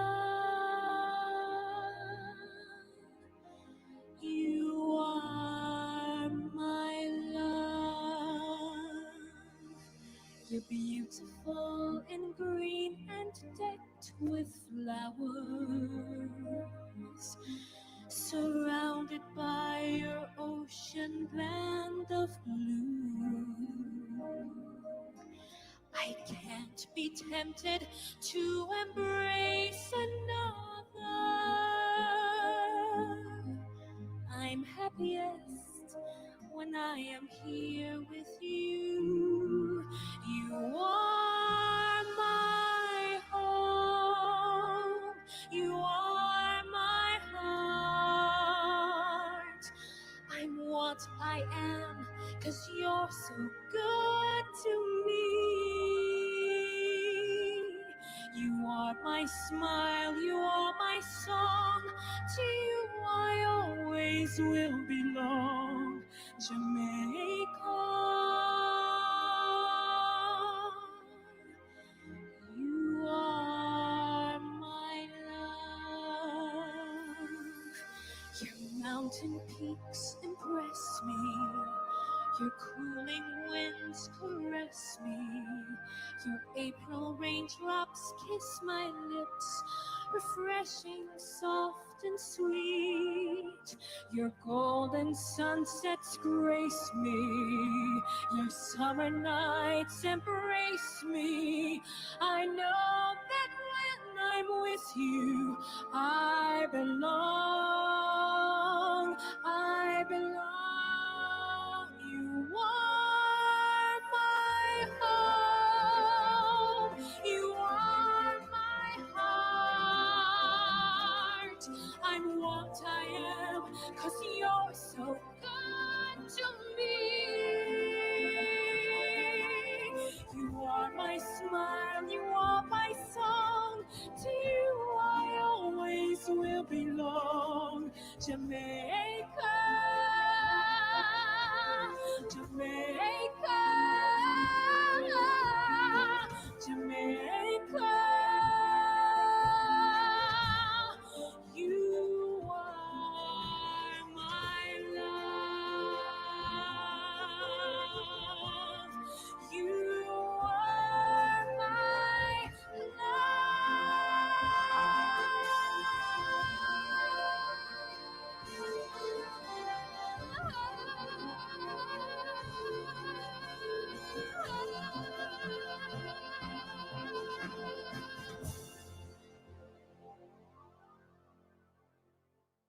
Thank you, Erica. And now the presentation of awards to our deserving 2021 recipients of the 3 distinct categories of the Badges of Honor. His Excellency, the Governor General, acting in accordance with the provisions of the National Honors and Awards Act, has been pleased, on the advice of the Prime Minister, to award the Badge of Honor to the following persons with effect from the 6th day of August, 2021.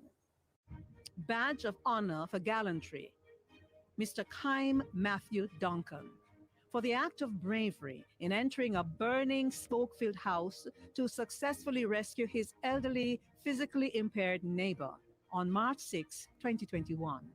Well, my friend Lawrence lived next door to me with his father, who is not very well. A fire had started, and one of the main issues was, while everyone else had gotten out, we didn't know where his father was. In the heat of the moment, I didn't think about it much. I had gone in to try and find him. I managed to call out and eventually find him in the kitchen where he was huddled down. Once I'd found him, that same friend Lawrence helped me get him out. I didn't expect to receive the badge of honor, but personally it's quite humbling. I did it because he's a part of my community, and as a community we all came together. We do the same for each other. it's more of a testament to how we feel about each other in the community.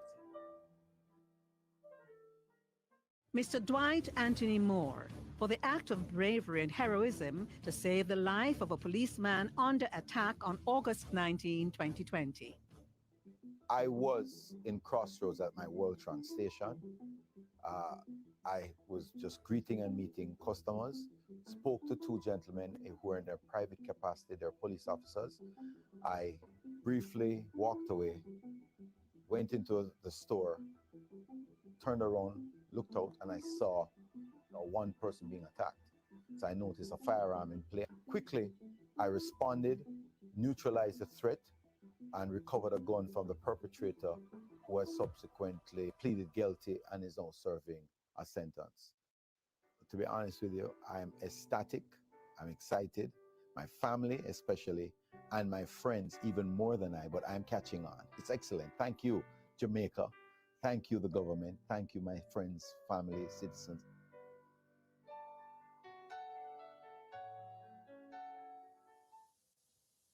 Congratulations to our two recipients of the Badge of Honor for Gallantry. These acts of unselfish bravery deserve this recognition and so much more. Our next performer is best known for hit songs like Puppet on a String, The Train is Coming Baby, Artie Bella, Everything I Own, and many, many more. But today, we present him in a more reflective mood, a rarely seen side of this multi-talented Jamaican singer. Ladies and gentlemen, Mr. Ken Booth, a member of the Order of Distinction of the rank of officer with Speak Softly, Love. Speak softly, love, and hold me warm against your heart. I feel the words, the tender trembling moments start. My life is yours, and now because you came into my world with love, so soft love, wine colored days, warm by the sun, deep velvet nights when we are one.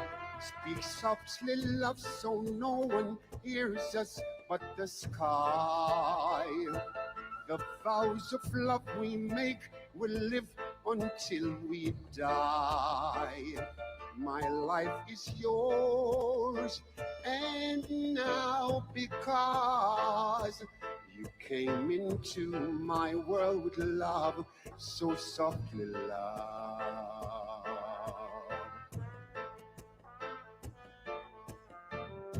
Speak to me softly. Oh, oh, oh, babe.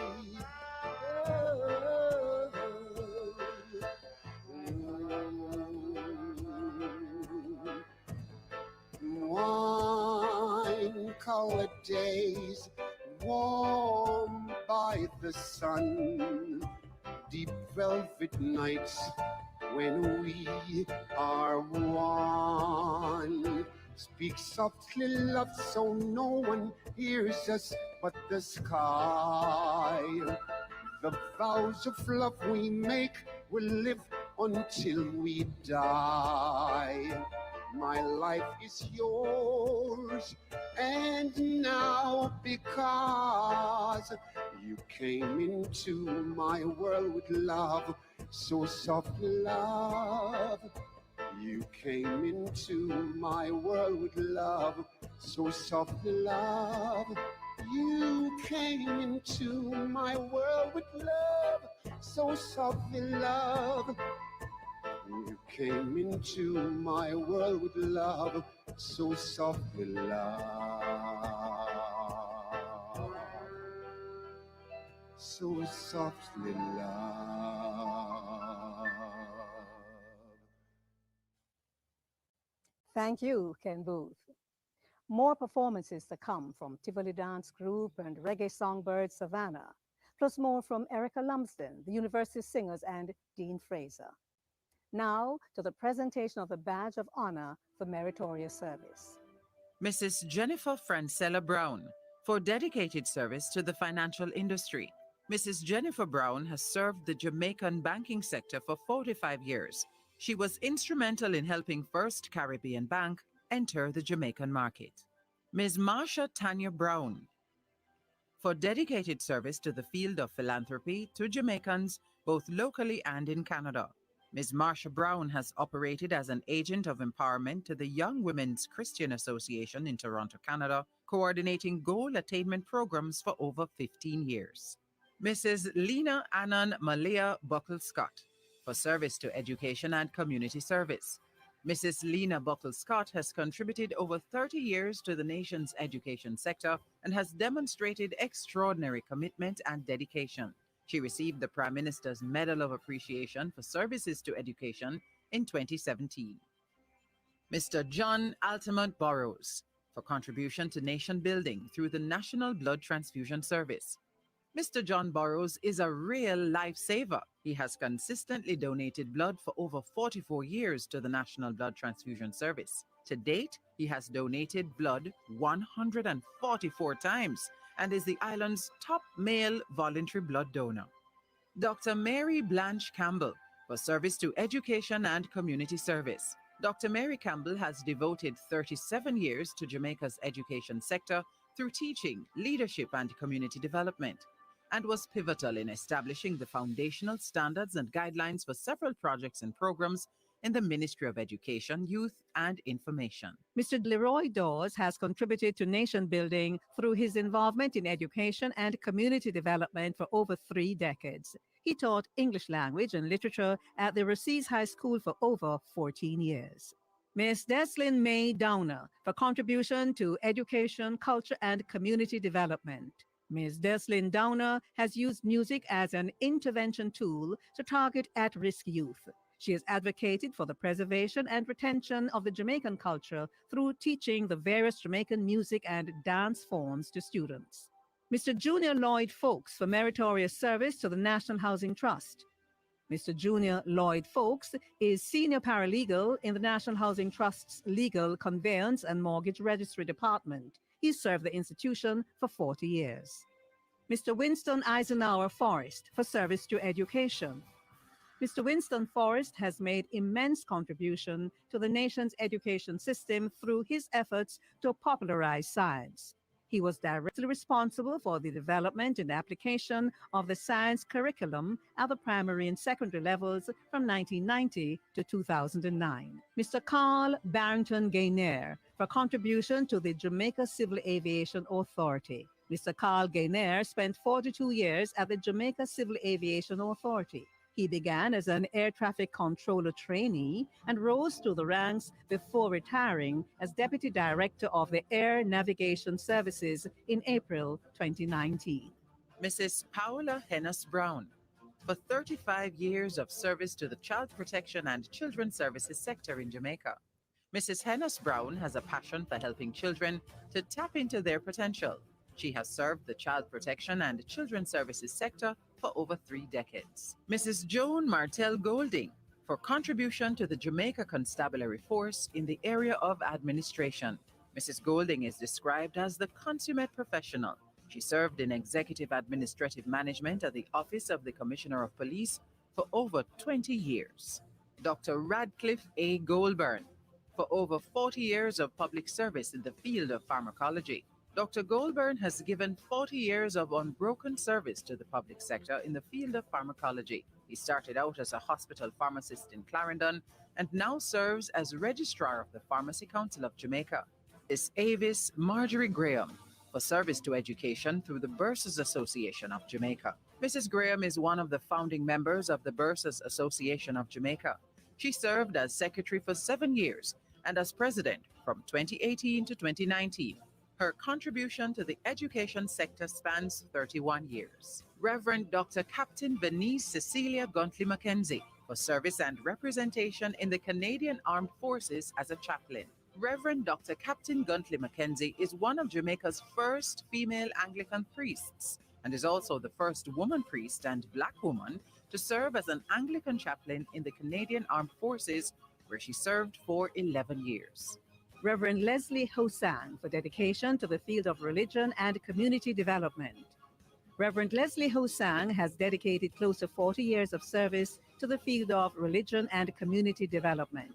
An Anglican priest, he first served at the St. Luke's Church in Crossroads before being appointed rector of the St. Boniface Cure. Apostle Jeffrey Wellington Johnson, JP, for outstanding contribution to religion and community development.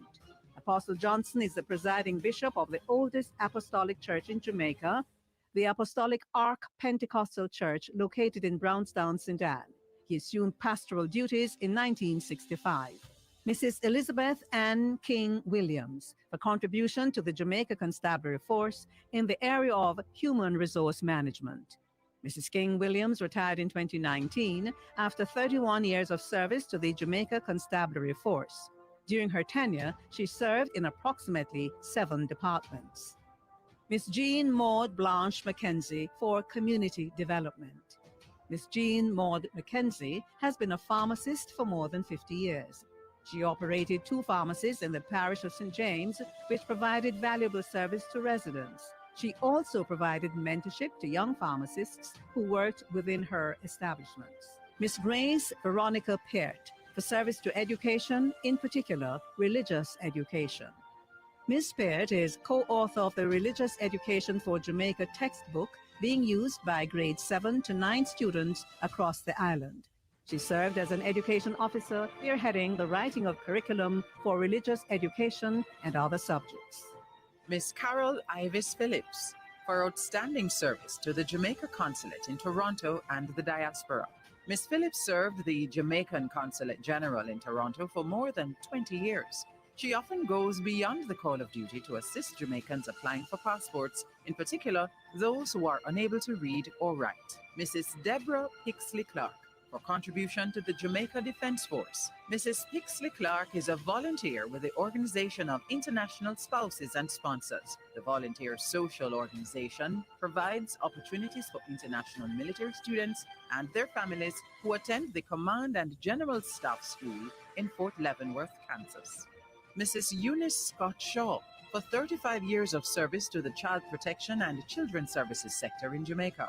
Mrs. Scott Shaw has impacted the lives of many vulnerable children and their families throughout her 35 years of service. She served as teacher, children's officer, social worker, manager for several childcare facilities, as well as regional director for the Western region.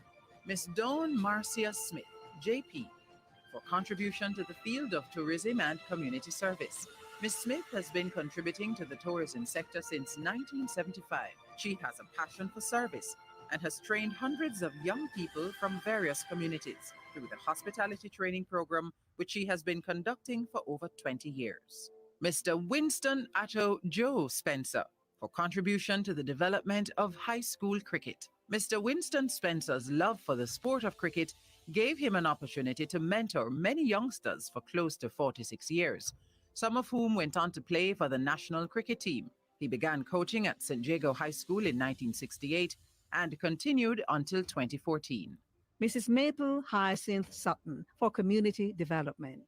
Since her return to Jamaica 30 years ago, Mrs. Maple Sutton has been actively involved in building Jamaica through community engagement.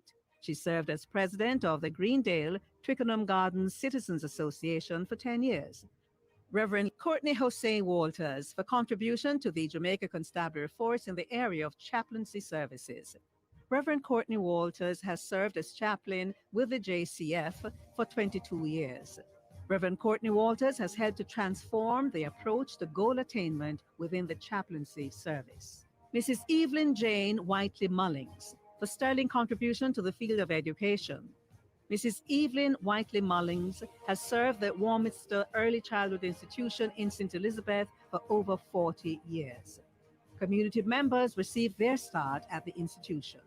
Mrs. Maureen Elizabeth Williams for contribution to Jamaica as the Honorary Counsel in St. Vincent and the Grenadines. Mrs. Maureen Williams is a consummate educator who has given over 3 decades of service to education in St. Vincent and the Grenadines. Mrs. Williams also served as Permanent Secretary and Honorary Counsel to the islands of St. Vincent and the Grenadines. Miss Cheryl Gillian Winter for contribution to the Jamaica Consulate in Miami and the diaspora. Ms. Cheryl Winter has served as the Jamaica Information Service Overseas Information Officer for the Southern United States of America for over a decade. She also remained a committed and critical member of the Consulate of Jamaica in Miami.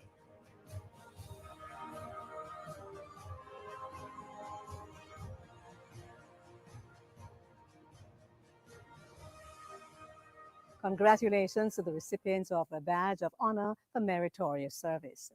We now prepare for our recipients in the category for long and faithful service. But before that, we will be entertained by another of our cultural ambassadors. This multi-award winning dance group is one of the most decorated in the annual Jamaica Cultural Development Commission's Festival of the Arts, walking away each year with several gold medals at the National Dance Finals. And they are here this morning with a special offering entitled Dance Fusion, the Tivoli Dance Group.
Lively and entertaining performance by the Tivoli Dance Troupe. We now move to the presentation of the Badge of Honor for Long and Faithful Service. The Badge of Honor for Long and Faithful Service. Mr. Kirk Christopher Aird, for 31 years of service to the Bureau of Standards Jamaica. Mr. Aird started as an assistant technician at the Bureau of Standards Jamaica and rose through the ranks to the level of engineer and team leader. Dr. Lloyd Linton Bennett, for 42 years of dedicated service to the education sector and community service. Dr. Lloyd Bennett has served at all levels of the education sector, including as principal of St. Teresa's All Age School. Mrs. Yvonne Dolores Bernard Green, for her dedication to the field of education. Mrs. Yvonne Green has devoted 43 years to Jamaica's education sector, shining as a true beacon in the West for the parishes of St. James, Westmoreland, Trelawney, and St. Elizabeth. Mrs. Loy May Blair, for 49 years as an educator. Mrs. Blair has been an educator for close to 5 decades. She has served the Bull Bay All-Age, Rollington Town Primary, and Holy Childhood High Schools. Mrs. Marjorie Millicent Brown, for 39 years to public service.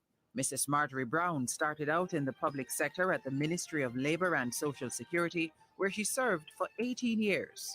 Mrs. Judith Marie Campbell, for 37 years of service to the Bureau of Standards in Jamaica.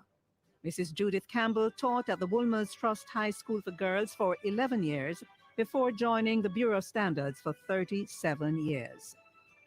Mr. Del Monte Constantine Clark, for 32 years of public service.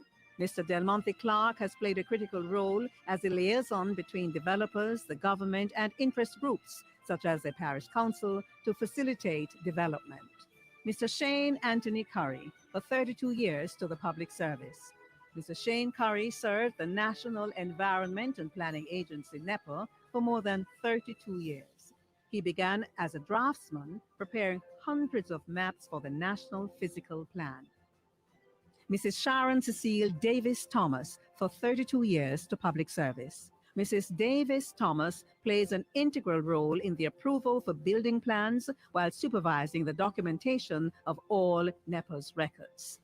Mrs. Diana Augustine Douglas, for 40 years to public service. Mrs. Diana Douglas has served the National Environment and Planning Agency, NEPA, for 40 years. She moved up the ranks over the years as librarian and then administrator of the department. Mr. Glendon Baldwin Oliver Dunkley, for 41 years to public service. Mr. Glendon Dunkley is an expert draftsman who created countless development plans for the National Environment and Planning Agency. Mr. Dunkley's work laid the foundation for countless planning projects to come to fruition. Mr. Lloyd Alfonso Erskine, for contribution to community development. Mr. Lloyd Erskine has dedicated nearly 3 decades to building communities in the parish of St. Catherine. Mr. Erskine has devoted himself to mentoring youth and partnering with organizations to stage community events. Ms. Carol Elaine Ford, for outstanding contribution to the judiciary and legal profession. Ms. Ford is a career public servant. She is known for her commitment and unwavering service as a public servant, and through her work, she has enhanced the delivery of justice to the citizens of Jamaica. Mrs. Ina Vinola Graham, for 41 years as an educator. Mrs. Graham says her passion for nurturing children was developed from a very early age. She has positively impacted the lives of many students during her 41 years as an educator. Mr. Leroy Leopold Gray, for 40 years of dedicated service to the cocoa industry. He began working with the Cocoa Industry Board in 1979, is a senior director of the Cocoa Spices and Coconut Division at the Jamaica Agricultural Commodities Regulatory Authority. Mr. Dancy Harris, for sterling service of over 34 years as a district constable in St. Anne's Bay. Mr. Dancy Harris was appointed to the St. Anne's Bay Police in 1987. He is regarded as a model servant of the Jamaica Constabulary Force.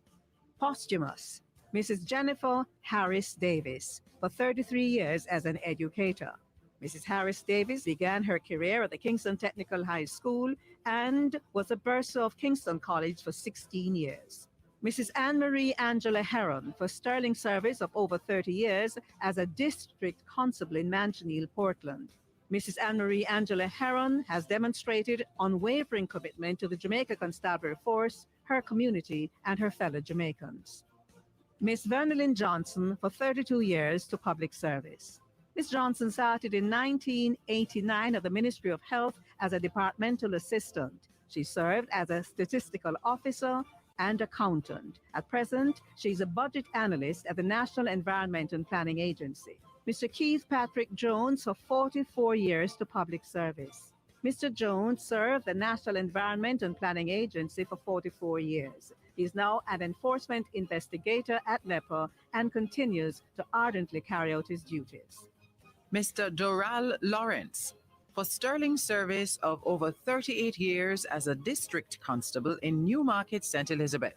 District Constable Lawrence Doral has faithfully carried out his duties with the highest level of professionalism and lives to serve the people of his community. Mr. Charles Lindbergh Leach, for sterling service of over 37 years as a district constable in Spanish Town, St. Catherine. Mr. Charles Lindbergh Leach, serving the St. Catherine North Division since 1987. In his 37 years, he has never neglected his duties as a law enforcer. Miss Megan Andrea Marston, for contribution to community development. Ms. Marston is a strong advocate for her St. Catherine community. She has played an integral role in several social development ventures, which include the refurbishing and extension of 3 basic schools. Mr. Anthony Mackenzie is the Director of Environmental Management and Conservation Division at the National Environment and Planning Agency. He continues to faithfully contribute to NEPA's growth and impact. Bishop Kenneth Anthony Morrison, for over 35 years of sterling public service to the Heart Trust NSTA. Bishop Morrison is the Director of Planning at the Heart Trust NSTA, and he is one of the organization's change ambassadors, facilitating the transition of the Heart Trust NTA as a merged entity. Mrs. Jasmine Gloria Munn Bailey, for over 35 years as an educator. Mrs. Jasmine Munn Bailey is an educator extraordinaire, and she served the Mapen Primary School community in Clarendon from 1985 until her retirement in April 2021. Mrs. Gralden Pummels is hailed as a woman who is consistent in her contribution to the education sector. Her involvement transcended the academic performance of students, and she was integral to ensuring their holistic development. Miss Brenda Lee Richardson, for 37 years of service to education administration. Miss Brenda Lee Richardson is a retired principal. She specialized in early childhood and primary education. Miss Richardson served for 17 years as principal of the Morgan's Forest Primary and Infant School in Clarendon. Mr. Rupert St. Peter Scott, for contribution to community development. Mr. Rupert Scott is an advocate for the rights of farmers, especially in the coffee industry. He served the St. Thomas community for many years and is also a representative with the Jamaica Agricultural Society. Mr. Philip Augustus Shaw, for 38 years to public service. Mr. Shaw is the face of customer service at the Edna Manley College of the Visual and Performing Arts. He has been at the institution since 1995 and is loved and respected by all. Mr. Hervin Alexander Willis, for 35 years of dedicated service to the Coffee Industry Board. Mr. Willis is a director of the Jamaica Agricultural Commodities Regulatory Authority. His love and pride for the quality of Jamaican coffee fuels his desire to ensure that the country's product maintains its esteemed reputation. Congratulations to the recipients of the Badges of Honor for long and faithful service. There are more awards to come after our next performer. She is a native of Savannah Lamar, Westmoreland, and is one of reggae music's fastest rising stars, shining brightly in a male-dominated industry. Her music has been described as reggae, soul, and R&B, but she describes her musical sound as every sound, but with a Jamaican filter. Savannah. Hear my cry, oh Lord. Attend unto my prayer. From the ends of the earth, why I cry unto thee. When my heart is overwhelmed, yeah, would you lead me to the rock that is higher than higher than high.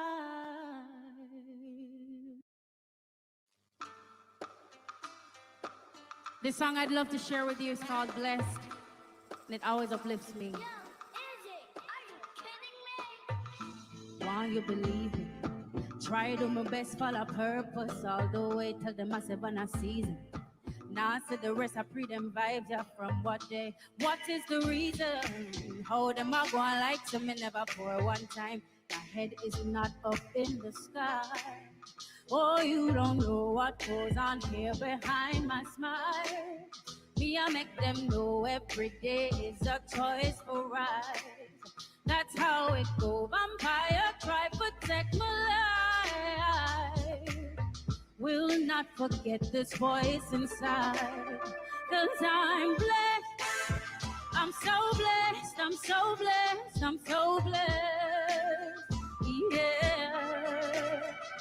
I'm blessed. I'm so blessed. I'm so blessed. I'm so blessed. Yeah. Talk to God and him tell me to keep on pursuing. Hold me together for he is my glue. Without him in no mood I do I'd be ruined. Inside me there is a fire brewing. The good book tell me send no weapon formed against me. So me now worry what them plan to come and do. I'm blessed. I'm so blessed. I'm so blessed. I'm so blessed. Yeah. Said I'm blessed. I'm so blessed, I'm so blessed, I'm so blessed. Yeah, believe that you are blessed, blessed, blessed, yeah, blessed. 'Cause I'm blessed, I'm so blessed, I'm so blessed, I'm so blessed. Oh.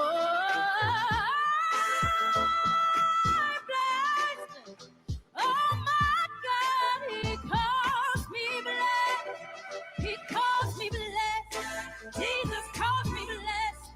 By the blood of God, I'm blessed. You believe in your heart, you're blessed. Sing it with me, you're blessed. Believe it's yours. Say it with me, oh. I believe that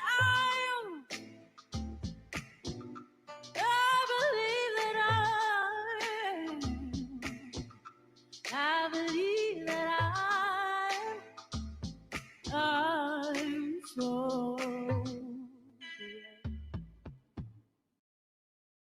Thank you, Savannah, for a beautiful tribute to our awardees, all of whom we all agree are truly blessed. And congratulations yet again to all our honorees in the category of the Badges of Honor. The presentation of our final category of awards is upon us. Medals of Honor, granted to individual members of the uniformed services. His Excellency the Governor-General, acting in accordance with the provisions of the relevant regulations made under Section 7 of the National Honors and Awards Act, has been pleased to award the Medal of Honor to members of the uniformed services.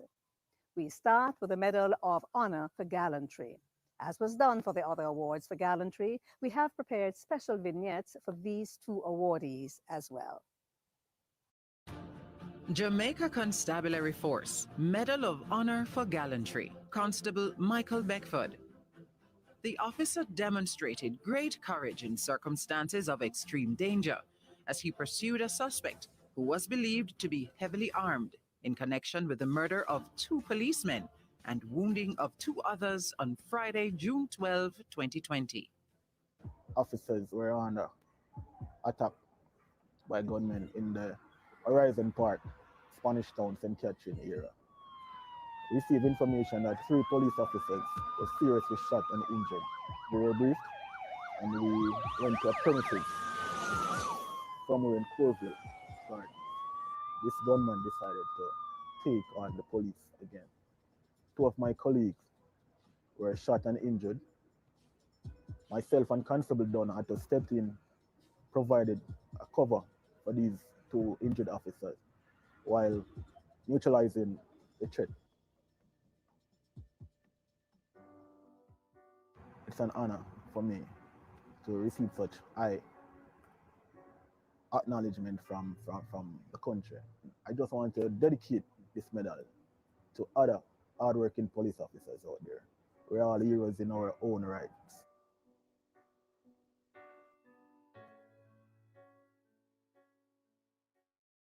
Constable Delano Dunn.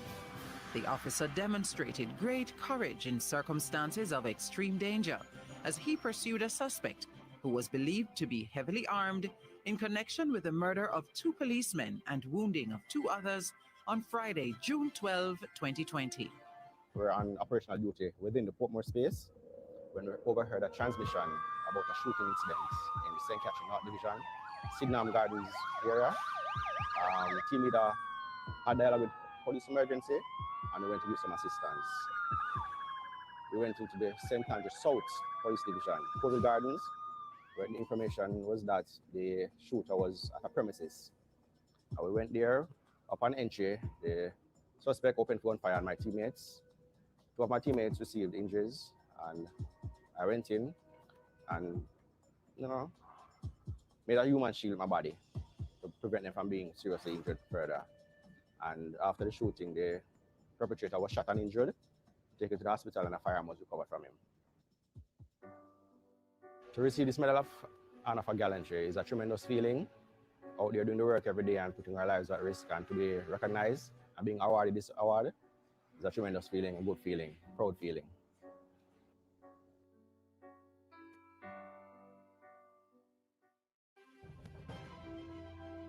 Firefighter Dennis McConey Taylor. Firefighter Taylor displayed acts of bravery in circumstances. Firefighter Taylor displayed acts of bravery in circumstances of extreme danger when he rescued a 66-year-old man who was abducted and dumped in a 55-foot pit in St. Catherine on Sunday, May 2, 2021. On May 2nd, we received a call at the Spanish Town Fire Station that our service was required at Jones Avenue.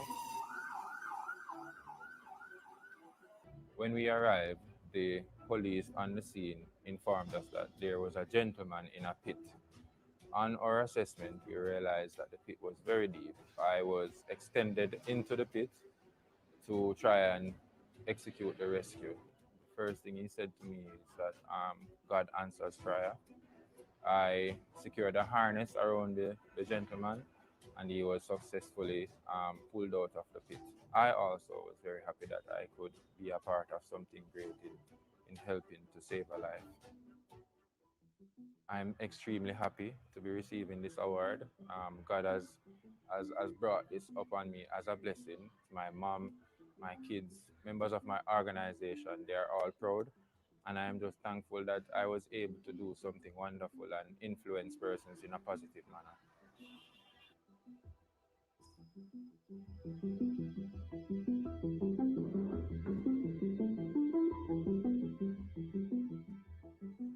We salute service beyond mere duty of the gallant members of the uniformed services of the Jamaica Constabulary Force and the Jamaica Fire Brigade. The Jamaica Gospel Star 2021, Erica Lumsden, returns with another performance.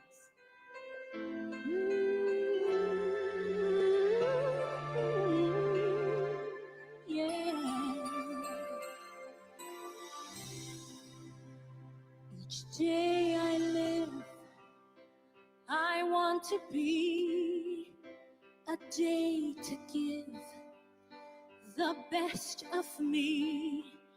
I'm only one, but not alone.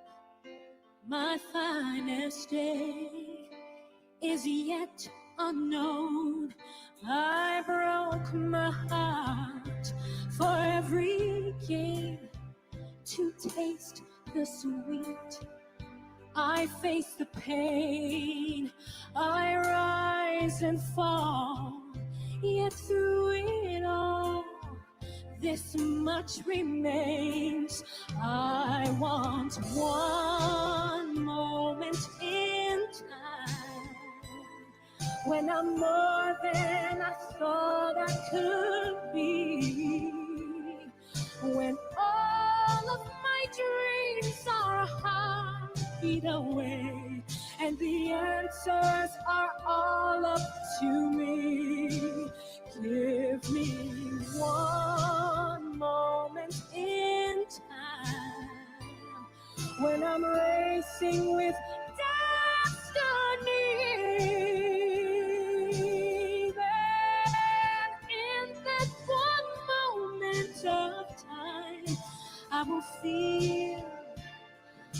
will feel eternity. Ooh. See, I've lived to be the very best. I want it all, no time for less. I've laid the plans, now lay the chance here in my hands. Give me one moment in time when I'm more than I thought I could be, when all of my dreams are a heartbeat away, and the answers are all up to me. Give me one moment in time when I'm racing with destiny. Then, in that one moment of time, I will feel eternity. Oh, you're with us for a lifetime. If you seize that one moment in time, make it shine. Give me one moment in time when I'm more than I thought I could be, when all of my dreams are a heartbeat away, and the answers are all up to me.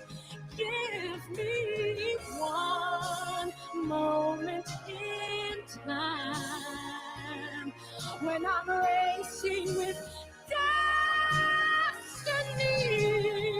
Oh, the end. In that one moment of time, I will feel, I will be free. I will be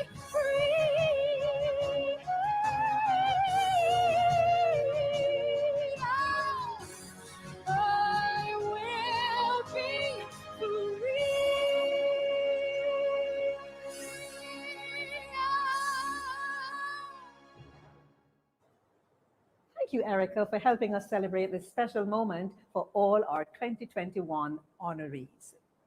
We continue with the presentation of awards to the members of the Uniformed Services, the Medal of Honor for Meritorious Service to recipients from the Jamaica Defense Force and the Jamaica Constabulary Force. Jamaica Defense Force. Lieutenant Colonel Radcliffe Horatio Barrett.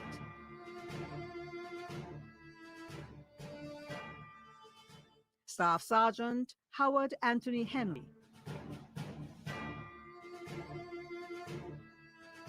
Lance Corporal O'Shane Alton Ingram.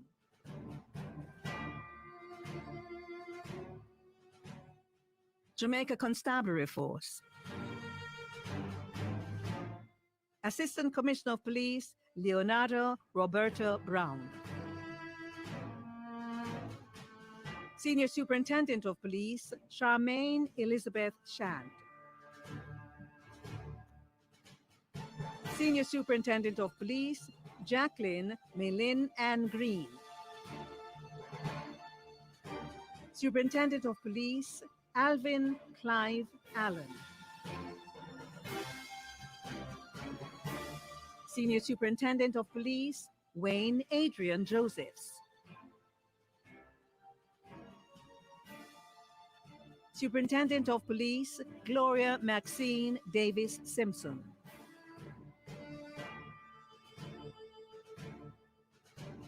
Superintendent of Police Enid Icolin Ross. Deputy Superintendent of Police Renford George Rowe. Superintendent of Police, Bobette Ann Morgan Simpson. Superintendent of Police, Robert Garfield Walker. Superintendent of Police, Lambert Paul Thomas. Deputy Superintendent of Police, Hector French Cummings.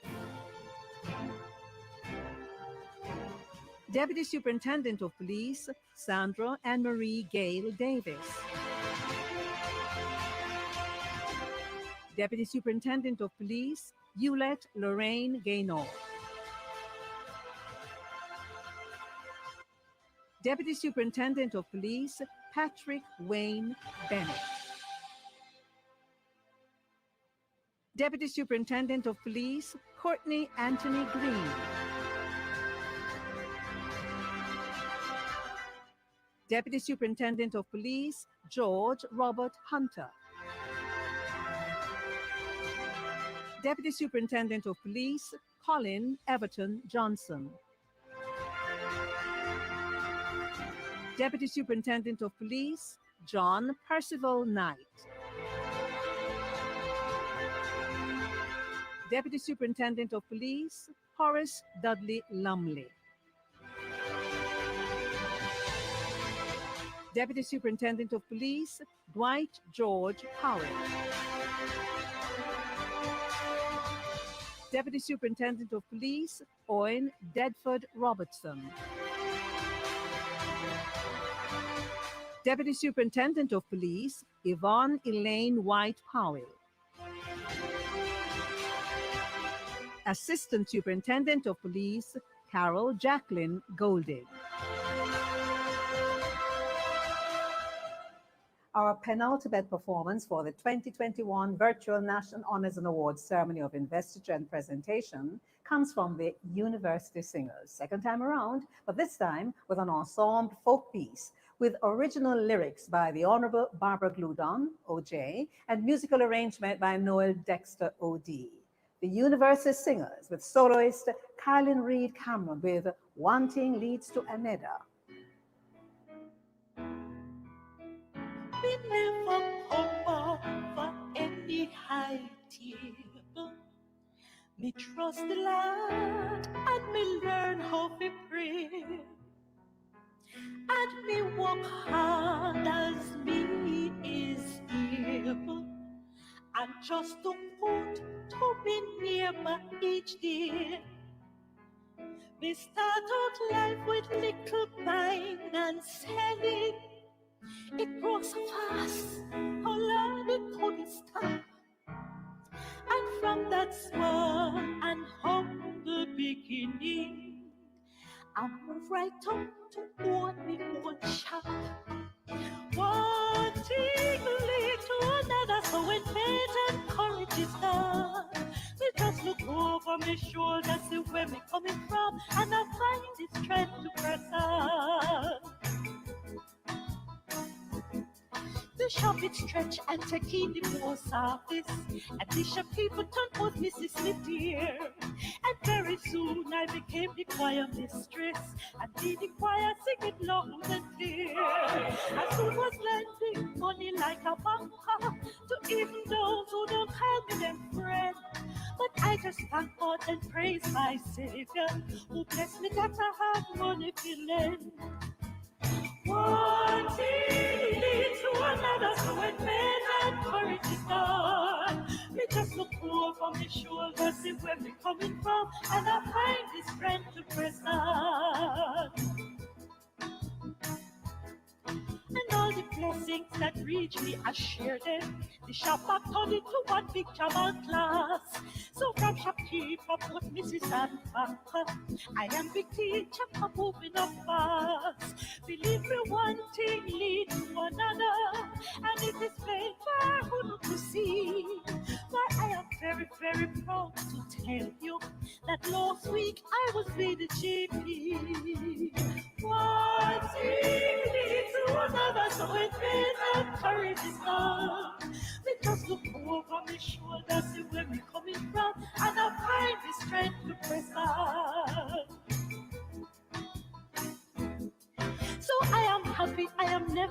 complaining.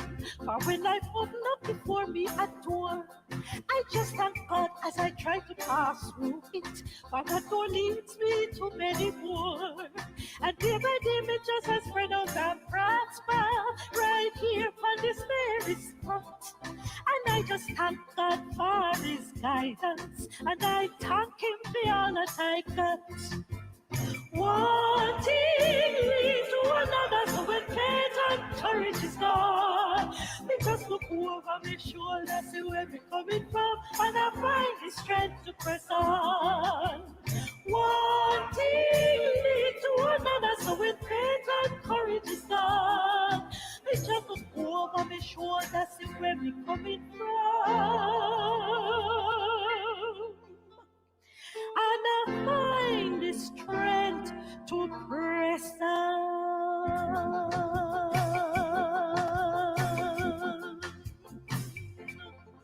Thank you, University Singers, for that most useful reminder. And now, the awards of the Medal of Honor for Meritorious Service to the Department of Correctional Services and the Jamaica Fire Brigade. Department of Correctional Services, Superintendent A. Ivan George Randall. Assistant Superintendent Maureen Audrey Burton. Overseer Donald Anthony Allen.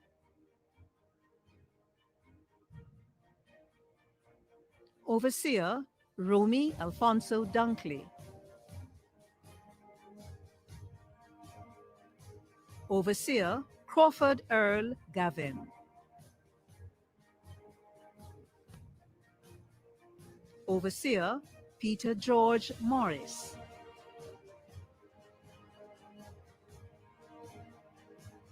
Overseer Patrick Anthony Walker.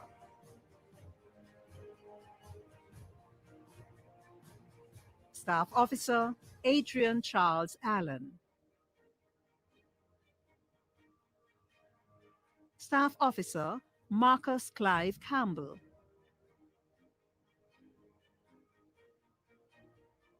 Staff Officer Ronald George Coleman. Staff Officer Carleen Hyacinth Daly. Staff Officer Webster Downer.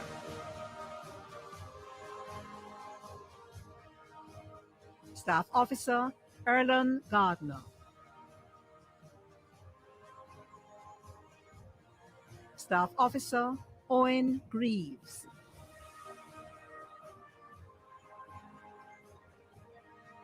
Staff Officer Devon Anthony Green. Staff Officer Clement Reginald Millings. Staff Officer Glenton Oliver Ralston. Staff Officer Earl George Taylor.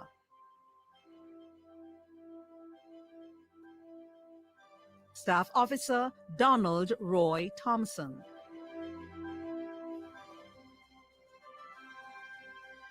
Staff Officer Alfred Lloyd Walker. Staff Officer Carmen Patricia Williams Anderson. Staff Officer Tyrone Williams.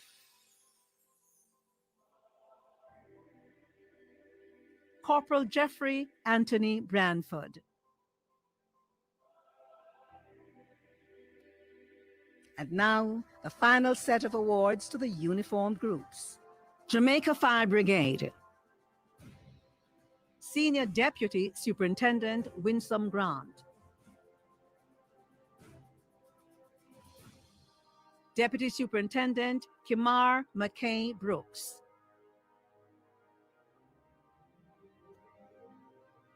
Deputy Superintendent Horace Aloysius Thomas.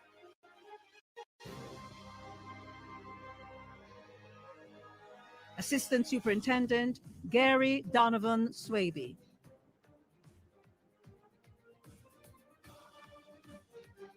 Assistant Superintendent Carol Leonie Wilmot.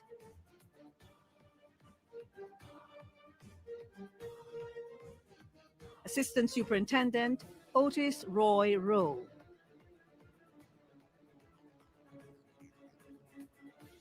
District Officer Kenneth Hugh Forrest.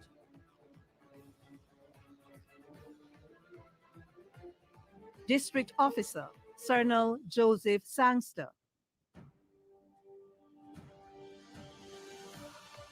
District Officer Donovan Martin Clark.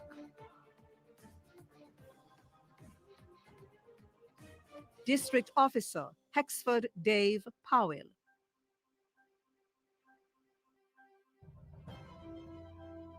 District Officer Richard Lloyd Lumsden.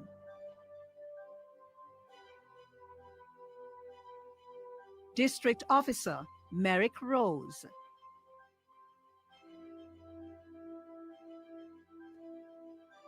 District Officer Victor Elvis Watson. As we pause to meditate today, let us turn to the District book of Officer Malachi Raymond 4, George verse 6. Thomas. And he shall turn the heart of the fathers to the children, District and Officer the heart of the Michael children Anthony to their Williams. fathers, lest I come and smite the earth with a curse. District Officer Hopeton We want to Baltimore focus our Johnson. attention today on repositioning the man as father, restoring the District family. Officer Donovan We Anthony believe Thompson. that one of the world's greatest crises is fatherlessness. District Officer As we Derek seek to Alfonso restore Smith. the family, there is now a great call in the spirit for District man Officer to take his Fitzroy place as Anthony leader, Donaldson. support, and protector of his family. District Officer The Denzel spirit of Alexander fatherlessness Skate. is rampant in our society. Boys grow up into manhood without that significant figure to guide them. Girls grow up without that element of protection they need, and sometimes they become very vulnerable. Today, as we pray, we want to direct our prayer that there will be a positioning of the male man as God's seed of righteousness, as God's crowning glory, as God's leader, as a righteous, balanced authority to love, to guide, to keep, to protect, to develop, to enhance. And so let us pray. Father, in the name of Jesus, you have called men in the earth to lead. You have called men in the earth to stand as protectors. You have called men in the earth, Lord God, to be fathers. And Lord God, I pray. Good morning, Stacey Ann Smith. Please accept our expressions of gratitude to you, our viewers, for having joined us. We trust that you enjoy the program as much as we enjoyed bringing it to you. Walk good.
No